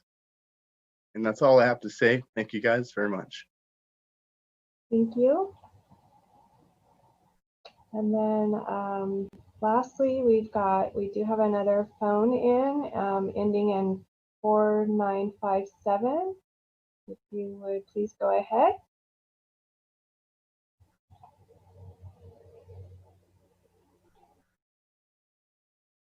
Try now, please. Hello, my name is Christopher Kieselhorst. I am a local business owner and live in the Arcata area. I do want to say thank you to all the city council members in these difficult times of not being able to meet face to face. I know that that's really important for me. I also want to bring to a point that I am adamantly opposed to this. Any type of increased cellular activity in our local area, I think, is detrimental. Fiber optic is a way more safe and proven method. I do know that we all consider Arcata as a sanctuary city in many different facets. I live here, I grew up here, I'm raising my kids here because I consider it safe and a place where we can last. This increasing in technology these days is potentially has detrimental problems for our future of our planet and our cities and towns and our families and what's close to us. So I'm also surprised that in this meeting, there's only 7 public commenters, and that makes me a bit concerned that due to our reality of not being able to meet in person and lack of information sharing or appropriate ways of gathering information, that not enough community members really know about what's going on currently with 5G rollout and all that. So that wants me to encourage the council to table the idea and also have control of any 5G rollout and hopefully eliminate it. But, you know, a little more time before decisions are made and health concerns are addressed and other concerns, aesthetic and all that, before there's a decision made is much encouraged. So thank you all and appreciate your time. Thank you. So further comments from council, please. Yeah, Are there any further public comments first? No, there are no further public comments on this item.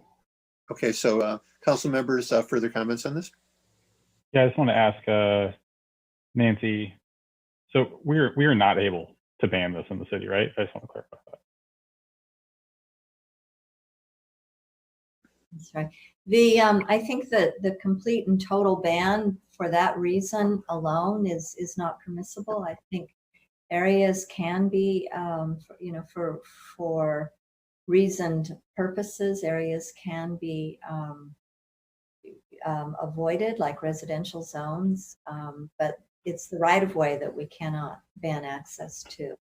So there is, you know, there's that tension between where and it gets back to Paul's question, how do the installations, dovetail with the right of way? And I think that is something that could be researched more by community development if they do start developing standards.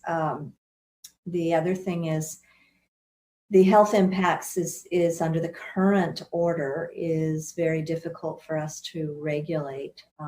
The most recent order from the FCC preemptively says that if the facility is regulated, is operated in compliance with the FCC standards for radio frequency emissions, then there's nothing more we can impose on that. So at this point, that's an unfortunate sort of restriction on local cities. It's not that health impacts have been completely eliminated. It's more that the FCC says their determination of the frequency level is what's going to control. And so these other cities that have passed outright bans, those basically aren't enforceable. Is that correct? Well, I'm not sure I know of other cities that have passed outright bans, and we can look at that. I think there's a little bit of nuance in how that's done, and I'm not going to say that another city's ordinance is not enforceable. I think that the Mill Valley ordinance, for example, is a quote ban only in residential zones, but it's allowed with a permit in commercial zones. So I think that we need to look closely at what a ban means and how it's being implemented before I can say whether that's possible in Arcata or not. Go ahead. I was just going to say, yeah, I mean, this is something that, I've been concerned about for maybe at least 2 years now. I think I originally brought it forward to the council. And, again, as I said earlier, I think it was a pretty blanket statement that I want maximum control, and if all the tools to restrict it in any way possible, wherever we feel like it needs to be restricted. And the feelings of the community are definitely very important to me. So that's why, I'm happy to hear everyone participating in public comment. And, I always encourage activism. I think a petition is a great idea if that's what people want to do. And it's a great way to get a sense of the community as well. And that's all my comments. Thank you. Well, I would support restrictions if they don't directly go against court rulings on having to do with not allowing restrictions based on potential health impacts. That if the community does not want something for whatever reason, and an ordinance can be passed that is legally justifiable, then I would support that. But if we're trying to do something that has been specifically ruled on by court and found not to be allowed under federal law, then I think that would not be very effective to do that, I would think. I have a question for Nancy. The city, we may be, the council may be bound somewhat by the federal rules and what have you, but say the population had a ballot measure that said no 5G. We are, as citizens, the population, going to the ballot box and saying no 5G.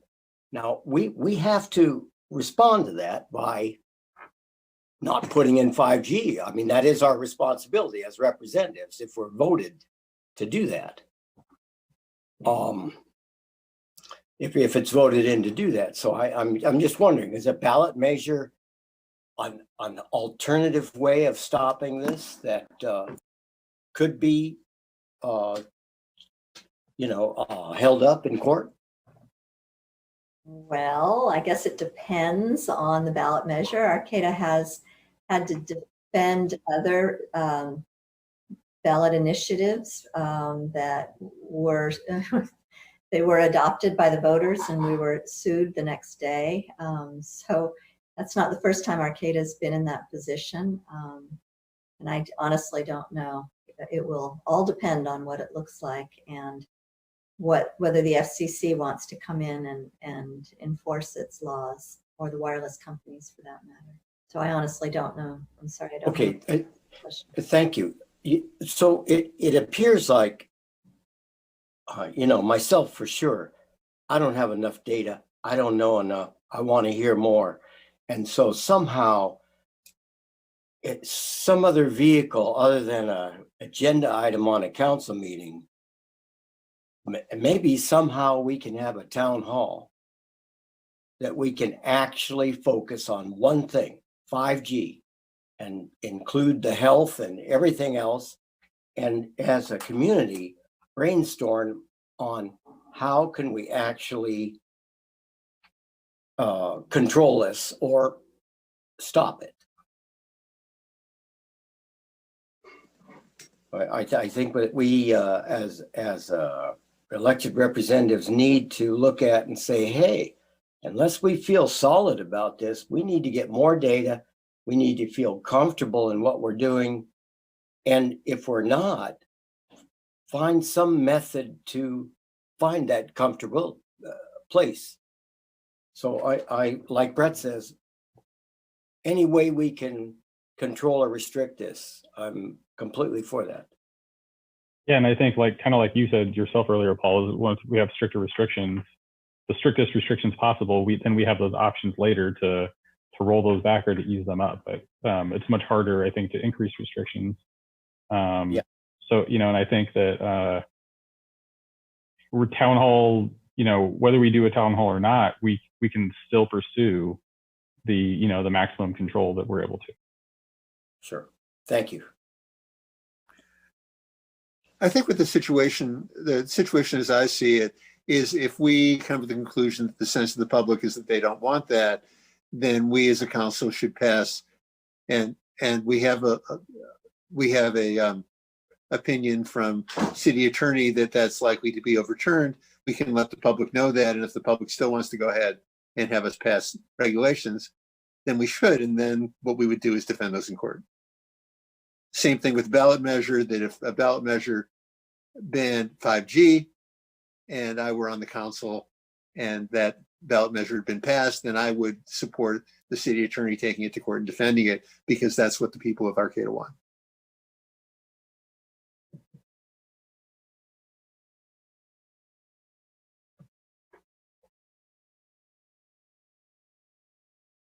And that a legal opinion from the city attorney can inform the public, but it will not be the decision of the public. That they will decide based on whatever criteria, such as health or any other reasons, that that's what they want. And we as a city council should honor that and pass regulations that are wanted by the citizens of Arcata. And then if necessary, defend them in court if they're challenged by the FCC.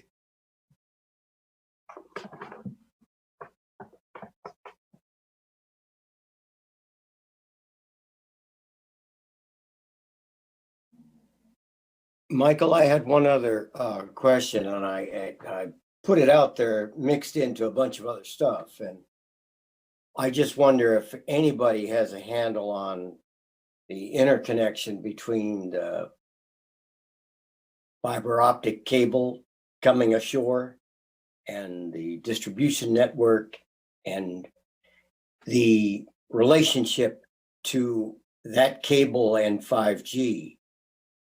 In my mind, I'm imagining that if indeed the city of Arcata pushed against 5G and it is related to that cable, maybe the cable can just continue through town and not drop off 5G to us and go wherever it's planning to go.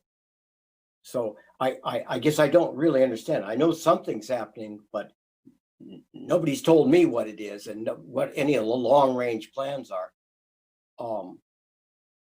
I would be really surprised, or what do you say, not happily surprised if suddenly we have 5G incorporated on 11th and M, and everybody else knew it was coming, but I didn't. So I certainly want to make sure that I understand that relationship, if indeed there is one, and how that fiber cable coming through town, how is it interconnecting? Does it go to 13th Street and the 13th and G phone company? Is it stopped somewhere else? Somebody's got to be planning this. And I'd like it to be at least as transparent as the fish farm down there in Samoa. So thank you. So Vice Any Mayor, other final comments from council?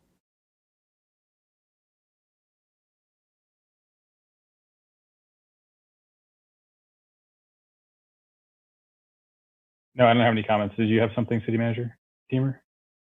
I was just going to let the Vice Mayor know that is something that we've been researching. It looked like both Nature and David might have things to report, but it might be that we could pull together a little bit more thorough answer to you, because there are multiple applications that, or rumors out there that have been making their way through City Hall that Director Loya and City Engineer Khatri are trying to put together and be able to basically share what that package is. So it is not lost on us. We are asking those same questions. And as soon as we have some clarity, we'll make sure that the council and the community understands the nexus of the projects. Great, thank you. Thanks for answering that. Right. So that is all on this item. Next is item C, financial forecast of the adopted budget for fiscal year 2020-2021. May I have a staff report, please, from City Manager Deemer? Yes, thank you, Mayor. I did just want to say, because this is only our second webinar format of our City Council meeting, that once the public comment period closed, we did have a person after the public comment period closed that raised their hand. It's listed as call-in user 4. I'm sorry that public comment had closed prior to that coming in to us. So I did want to let them know. I apologize. You certainly can email comments and we will get them to the council. The item before you tonight is on our financial forecasting. This is going to be a monthly update to the council. Once we passed our budget this year, we recognized that we were really going to need to monitor monthly because of the impacts of COVID-19 on the city's financial resources and revenues from sales tax and transaction and use tax. So I will go through this quickly tonight. There is a very detailed report in your packet this evening. But in the month now of September, which really is our data through the end of August, so it's just 2 months of our fiscal year, of concern for us this month is that unemployment continues to be at an all-time high. It has come down a little bit from the months of May and June, but it is still at 10.2% for July throughout Humboldt County. Simultaneous with that, the stimulus-supported unemployment of $600 extra per week also ended on July 31st. And while there is some conversation about that coming back in a limited format, maybe up to $300 a week, that has not been implemented yet in the state of California. Also, our COVID-19 cases continue to be on the rise in Humboldt. We are one of the most lenient counties because of the good work that we've done to maintain a flattened curve. And so our businesses have really the most leniency that the state will provide right now to a community. And we're going to need to continue to work hard with social distancing and masking to keep that level of openness that's allowing some small steps towards economic recovery. And while you'll see on my reassurances side, our hotel tax seems to be stabilizing and our hotels are full. We do have a lot of longer term stays associated with fire evacuees and housing, more housing related stays. And if they do go beyond that 30 days, we could see an additional reduction in hotel tax. Certainly we want to be able to provide that housing as necessary right now. We just need to be cognizant of that when we're looking at our budget. But the other reassurance is that our sales tax and TUT, although I will say it is too early to tell what our fiscal year projections, how close we will come in. So far, what we've seen closing out last fiscal year are at or above projections. So I'm going to go through just sort of our three major ones, starting with our sales tax. These are tables that you're just going to get real comfortable with over the course of the year. We will be providing you monthly updates. As you'll see, sales tax again is reported quarterly, so you don't see actuals as having come in yet for the 2021 fiscal year. But at our last month review, we were not quite finalized with our fiscal year 19-20 actuals. We did not have all of our revenue in yet for August payments that came in that would have been through June 30th of 2020. So in your packet then tonight is just the final numbers for fiscal year 19-20. Our sales tax came in at 2.5%. As the council will recall, we estimated about 2.7 million in revenues last year. We knew they were going to come in substantially lower when COVID hit. So we did make some estimates. Actually, we reduced expenditures by 19%. And in the end, we will end the fiscal year at only down 7%. A similar trend did this go backwards on me? Sorry, nope, it just didn't move forward. A similar trend on our transaction and use tax. So this is our local sales tax. you'll see that we just had our final numbers come in through June 30th. That brings our total transaction use tax to 2.245 million, which really came in very close. We had expected 2.27 million in our fiscal year budget. We did make cuts down 8% to make sure we were going to end the year balanced, and we only ended up coming in down 1%. Our TOT, our hotel tax, was hit hard by shelter-in-place orders, but our numbers have come in again through June. So our final number for transient occupancy tax, or I'll say hotel tax, came in at 1.16 million. We had originally estimated 1.6 million for fiscal year 1920. So we were down 27%. We had made drastic cuts knowing we would be down. We estimated 40%. So we will still end the fiscal year balanced in that regards. There were a couple of questions that were raised in August, so I just wanted to highlight those in the report. One of them was really for all of last fiscal year. The state had put in some provisions that allowed businesses to defer sales tax payments to the state. To the best of our ability, going sort of business number by business number and making comparisons, we estimate that that number could be up to $194,000. Some of that is going to be late payments that we will get in that are on deferred payment plans with the state. But others are going to be businesses that have closed and we will never see those payments come in. So at this point, we are closing our books, not assuming that revenue will come in. So anything that comes in this fiscal year deferred from the previous year will be extra to our budget. And then the other question was around the Wayfair tax, so additional internet sales tax that would be coming to the city. So we just pulled for Q2, which was, the last quarter of the last fiscal year. That Wayfair decision brought in an additional almost $28,000 to the city from internet sales. The other point that we looked at in detail last month was our water and sewer revenues. We had seen pretty dramatic declines in the month of July in both water and sewer revenues. You probably recall I was hoping to see a little larger rebound. I was hoping to see a little larger offset of some of that decline. We didn't quite get there, but we did see a much closer level to our 2019 revenues. So at least we did not see the significant declines that we had seen in July. That'll continue to be an area to watch. We are down about another 45 connections for the month of August, and we'll see if we start picking those back up. Again, we have about 6,000 connections, so that number can feel a little bit de minimis there at only 45 connections, but clearly is something that we will watch closely. So our current outlook really as planned. I know it can be frustrating, but it is still too early to assess revenues. Our revenues, many of them come in quarterly, and we are still in the first quarter of the fiscal year, so we won't even know the revenues for that first quarter till we get to the end of that first quarter of our fiscal year. But what we are seeing is our initial indications show that we're tracking at the reduced amounts, but they are at or above what we projected to be tracking at. So that's the concern and the reassurance period. And there is a lot more detail in your budgets, and we're happy to answer your questions, but I just thought I'd cover the highlights tonight. All right. I will poll the council members, starting with Council Member Watson. Do you have questions? No, I don't have any questions. I think, so far I feel like we've made the right choice in having more conservative outlook, and we'd rather be in a position that we are now rather than having underestimated. And, a big concern of mine is Q4. I think there's widespread financial forecasting that Q4 is not going to be good. And so I just want to make sure we stay postured to be able to react and to make sure, we're making the best fiscal decisions for the city. Councilmember Pereira.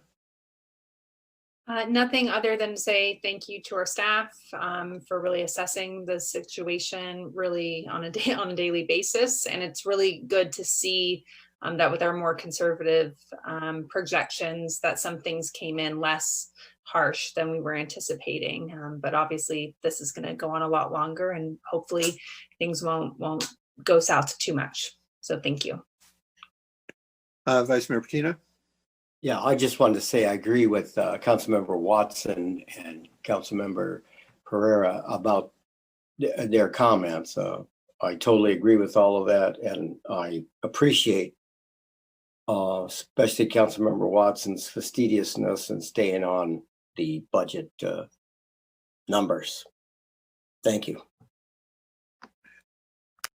Well, I also agree, and I appreciate Councilmember Watson's really staying on the budget and studying things in detail and working with staff, so that under these very difficult financial conditions, that we can still keep the city on a sound financial basis, which is very difficult under these circumstances. So I very much appreciate Director Starshevsky and City Manager Deemer for the excellent job that they're doing in maintaining sound financial footing of the city at this time. Thanks. I really appreciate that feedback, and I just want to say also thank you to Andre and Karen for putting up with me, and they definitely did all the work, and really appreciate them keeping me as informed as they have. Right. Do we have any public comments on this item? Thank you, Mayor. A reminder to our attendees that if you are logged in to Zoom and you wish to make a public comment on this item, which is financial forecast of adopted budget for fiscal year 2020 and 2021, please raise your hand on the right-hand side of your screen, or if you called in via phone, press *9. At this time, it looks like we have one speaker, and that speaker is identified as call-in user 2. Please go ahead. Hello, this is Ken Sawatsky again. Well, my compliments to you folks. The county's on the opposite end of the spectrum. They've got their head in the sand, and they're not getting monthly reports. They're not getting. I mean, they're just sticking with their same quarterly, maybe twice a year or something reports. It's unbelievable. So as you probably all know, I've tried to poach Karen Deemer there and have her be the Humboldt County CEO, but she's hanging with you guys, and I think that's a great decision. And on the other hand, I think we really need a supervisor coming from your district that will have Mr. Watson's abilities and technique and desire to follow through with that. It's like I said, I don't think there's a single supervisor there that has anywhere near the handle as far as what's happening out there due to COVID. And you guys are doing a great job, and it's unfortunate the county is on the opposite end of the spectrum. So kudos, you guys get an A, and I think the county might get an F. Thank you for the opportunity to speak. Thank you. Well, thank you. Any further public comments? One more check, attendees, before we close public comment. There is no further public comment for this item.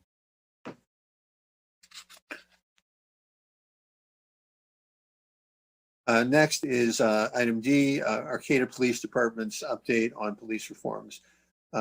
May I have a staff report, please, from Chief Ahern? Yes, hi, good evening, Mayor and City Council, city staff. It's an honor to be here and to provide you a monthly update. Really, the storyline is continued progress, for us as a police department. And I've already got some updates for October. I'll keep those for October, but we've made significant advancements in getting our procedural justice training here to Arcata, as well as our racial profiling and implicit bias training. But again, I'll save that for October. But it is breaking news, and I wanted to share that because it's very exciting for us. And we've worked very hard with our partners and with Post to ensure that we could get that training here in the region. As far as this month, really I want to focus on 3 areas to give you an update on our de-escalation training, our use of force policy review, as well as the continued work of the Public Safety Committee.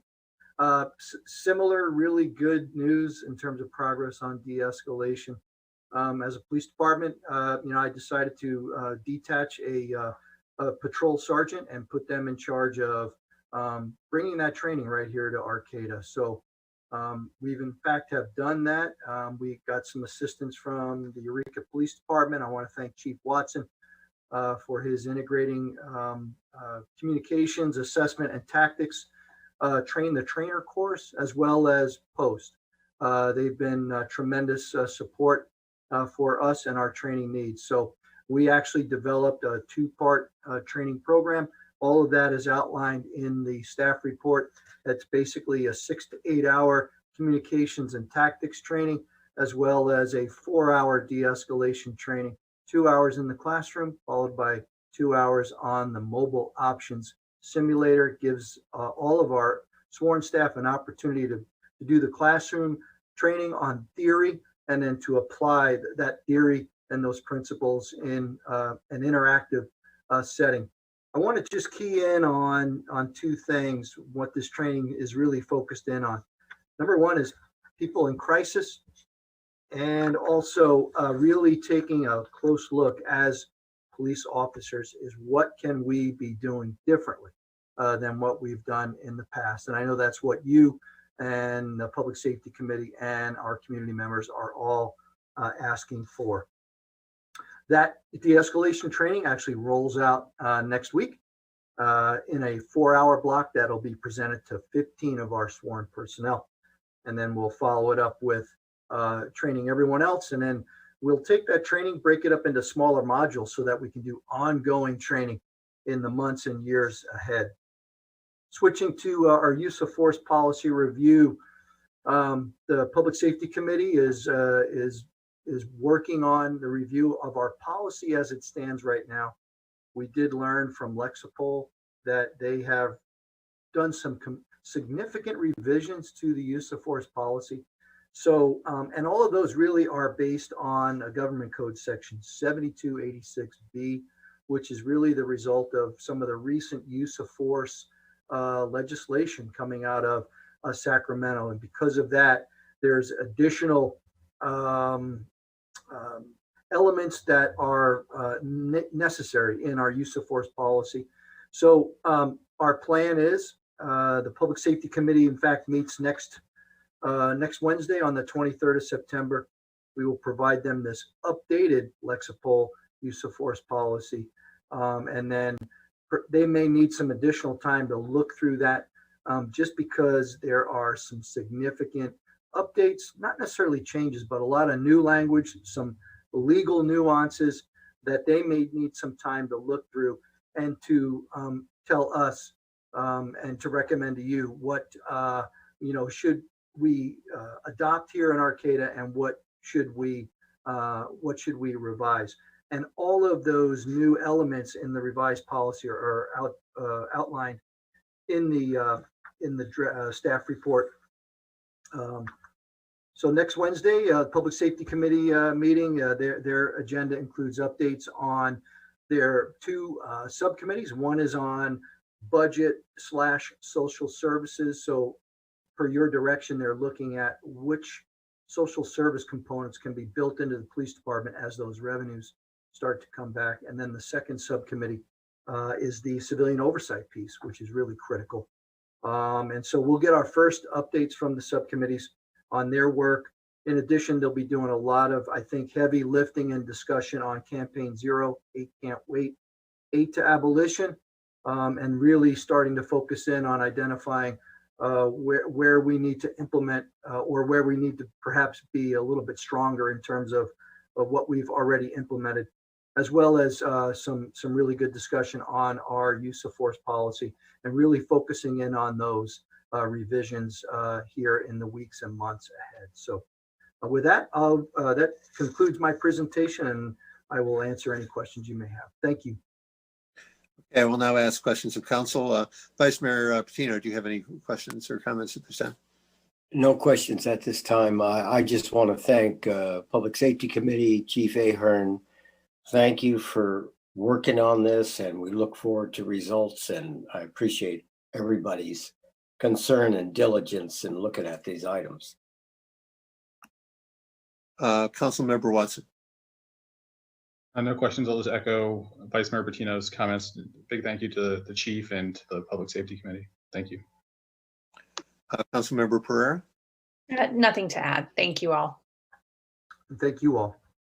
Well, I'm very grateful that we have such a high level of community engagement and also that the chief is very engaged with the public and in this very difficult climate that we have at the national level and to some extent at the local level, to have this level of engagement and overall level of public engagement. I think it's extremely important. As far as some specific things, Chief Ahern, is your staff exploring aspects of civilian oversight at this time, and what models have been adopted in other areas, or is that going to be just initiated by the Public Safety Committee? Thank you, Mayor and council members, for your comments. We really do appreciate your support throughout this process. And, we really understand that, at least my interpretation, the way I have perceived your direction to the Public Safety Committee is that you want to hear from them. You don't want to hear from them with some influence from the Arcata Police Department. Certainly, we have personnel here in the organization who have prior experience working with civilian oversight boards, but we really want to hold off on comments or suggestions other than to guide the Public Safety Committee members to potential places where they could find the information themselves. So we're standing by, sir, quite frankly, and really looking forward to hearing from the Public Safety Committee about which models that they've identified throughout the country that they think should be recommended to you for potential implementation. Another question that I have is, would the use of force policy also include clearly defining under what circumstances one or more officers would draw their weapons? I think that I don't, at least in the policy, it does not define or necessarily provide direction on the number of officers that could draw their weapons. That remains really the discretion of the officer. So at this point, that element is not there, nor have I seen it in any other legislation coming out of California. And I'm not aware of it being utilized in other states or cities throughout the country. Not to say it doesn't exist, but we have here at APD, and I know some of you perhaps have received inquiries from some community members due to Arcata police officers drawing their weapons on several recent incidents. And I know it's a concern for people.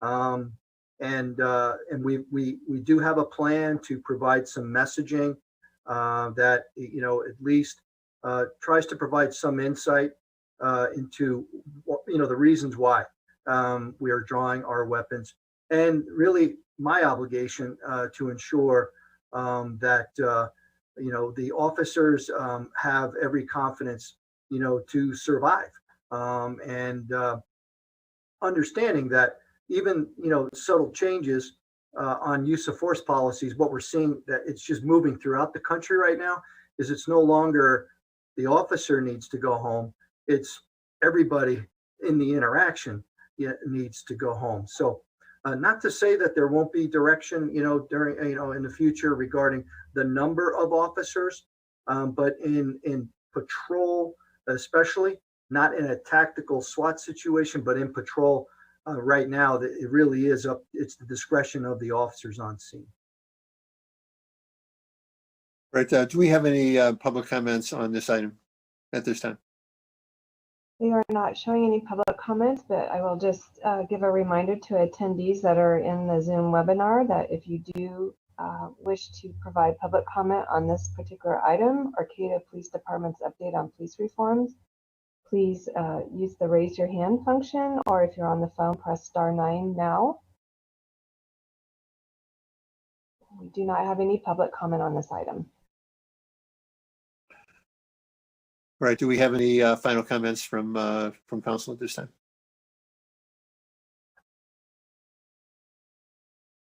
I have none, Michael. All right. Sophia? Nothing to add. Thank you. Brett? No, thank you. Well, thank you, Chief. Thank you all.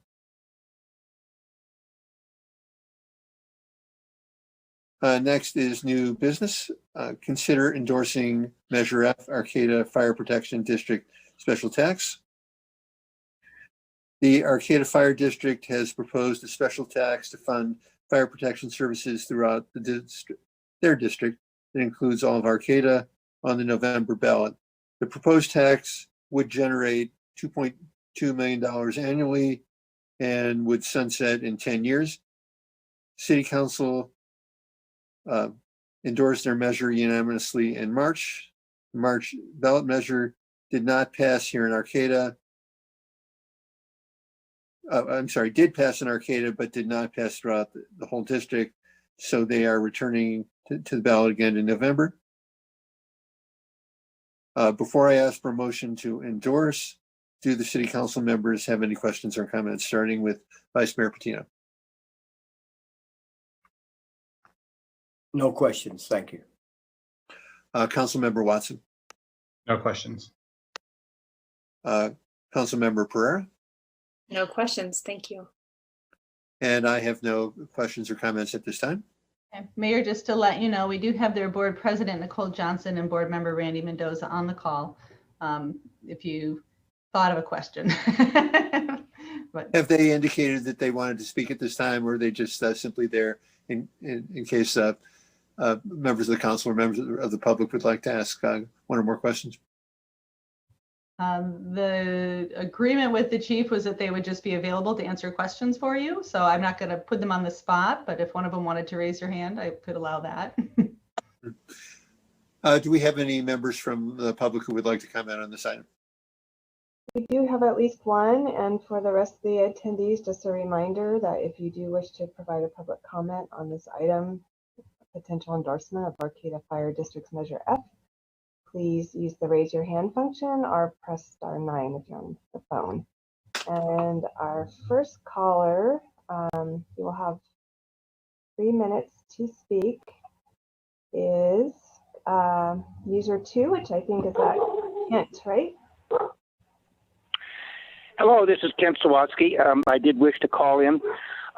We had a little problem with the Taxpayers League when we had an argument against Measure F, and we did make a mistake. We sent in a draft, so I wish to correct that at this time on our argument against Measure F.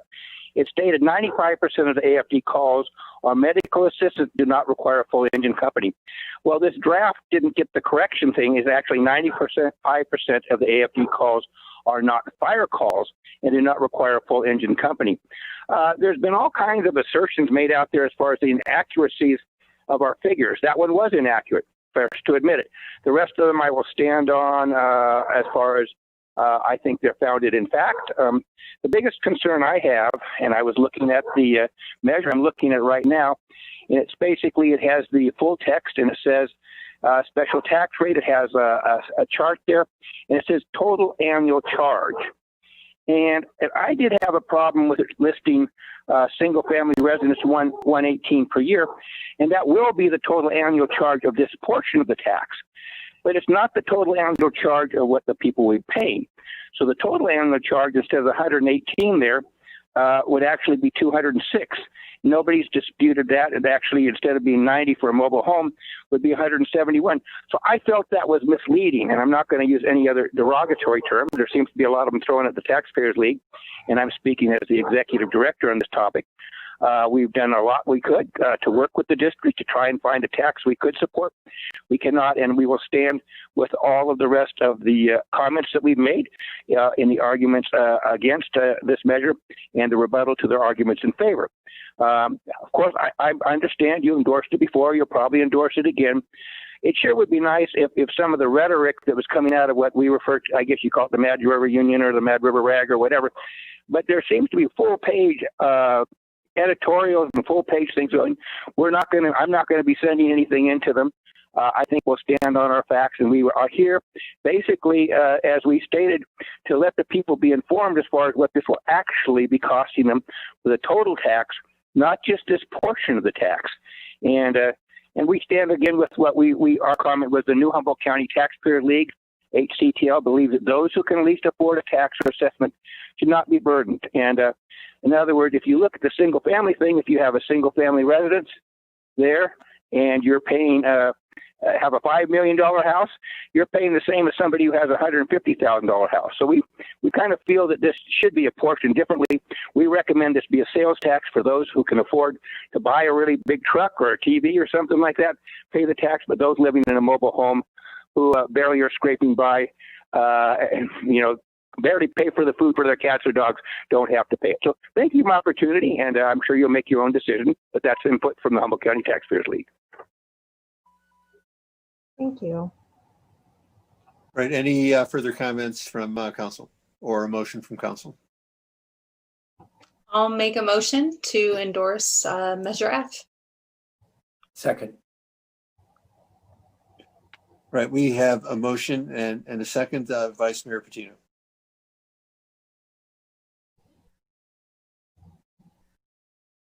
Yeah, I just was seconding that. Oh, I'm sorry. This is for a vote on the motion. Yes. Councilmember Watson. Yes. Councilmember Pereira. Aye. And I vote yes.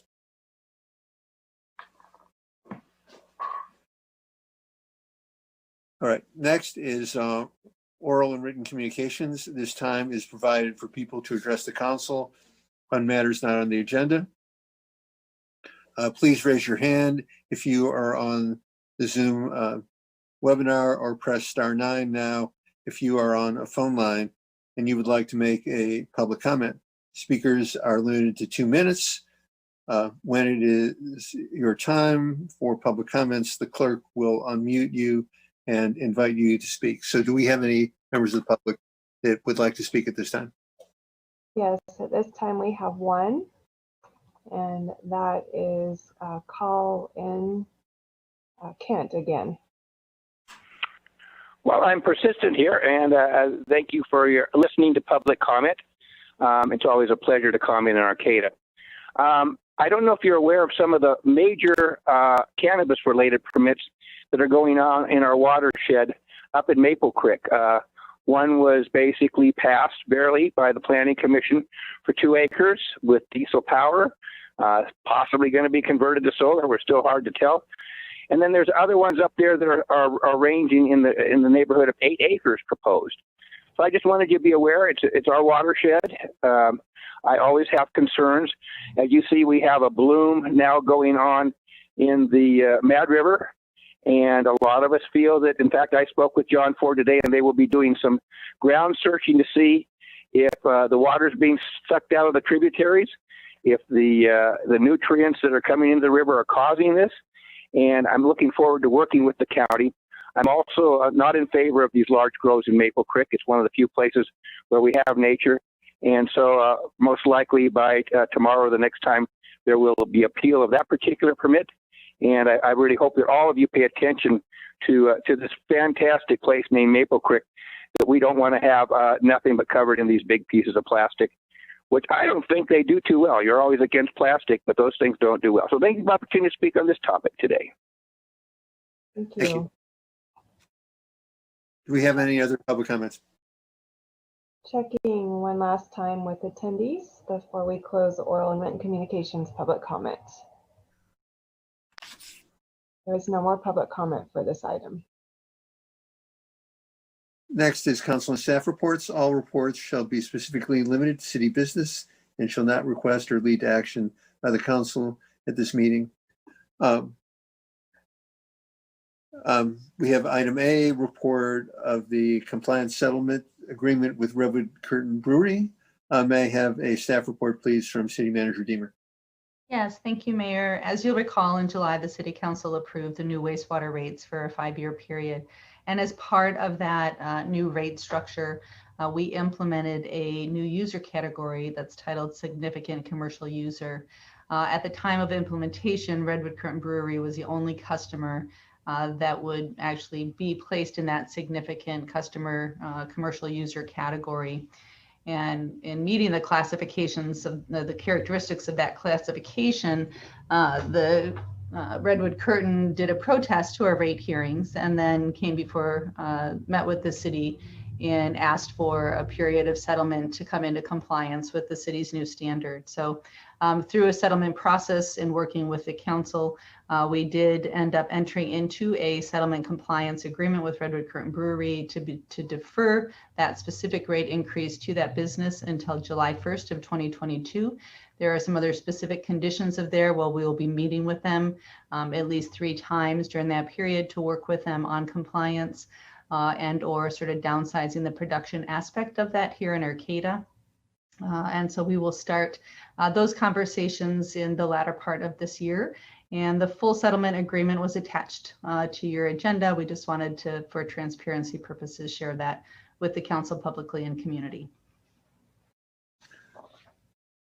All right. So, and are there any other staff reports? No other staff reports tonight. Thank you. Right. So, reports from council. Vice Mayor Patino, do you have anything to report? Yeah, I just wanted to say that this morning, like 12 hours ago, we had a LAFCO meeting, and in that LAFCO meeting, we looked at Arcata's municipal service review for their out-of-district customers and for the adjustments to our sphere of influence.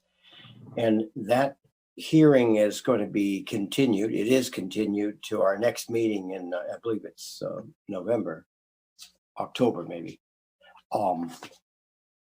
We also looked at Jacoby Creek Water District, and we approved their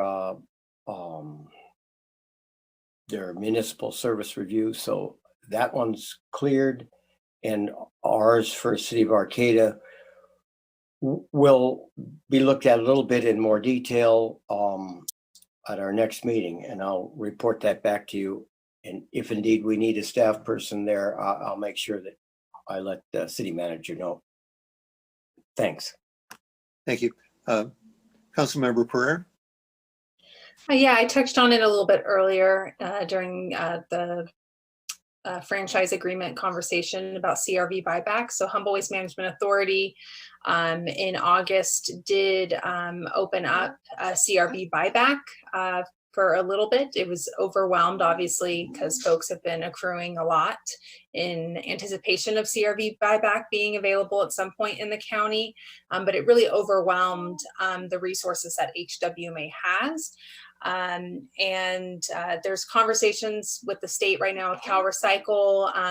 Assemblymember Wood's office has been really supportive of trying to figure out what CRV buyback could look like here locally, given that it's there's a lot of financial costs to it. So in the short term, we've directed the staff to move forward with exploring appointments for CRV buyback, along with appliances and e-waste services. Right now, we don't know if Cal Recycle will permit that.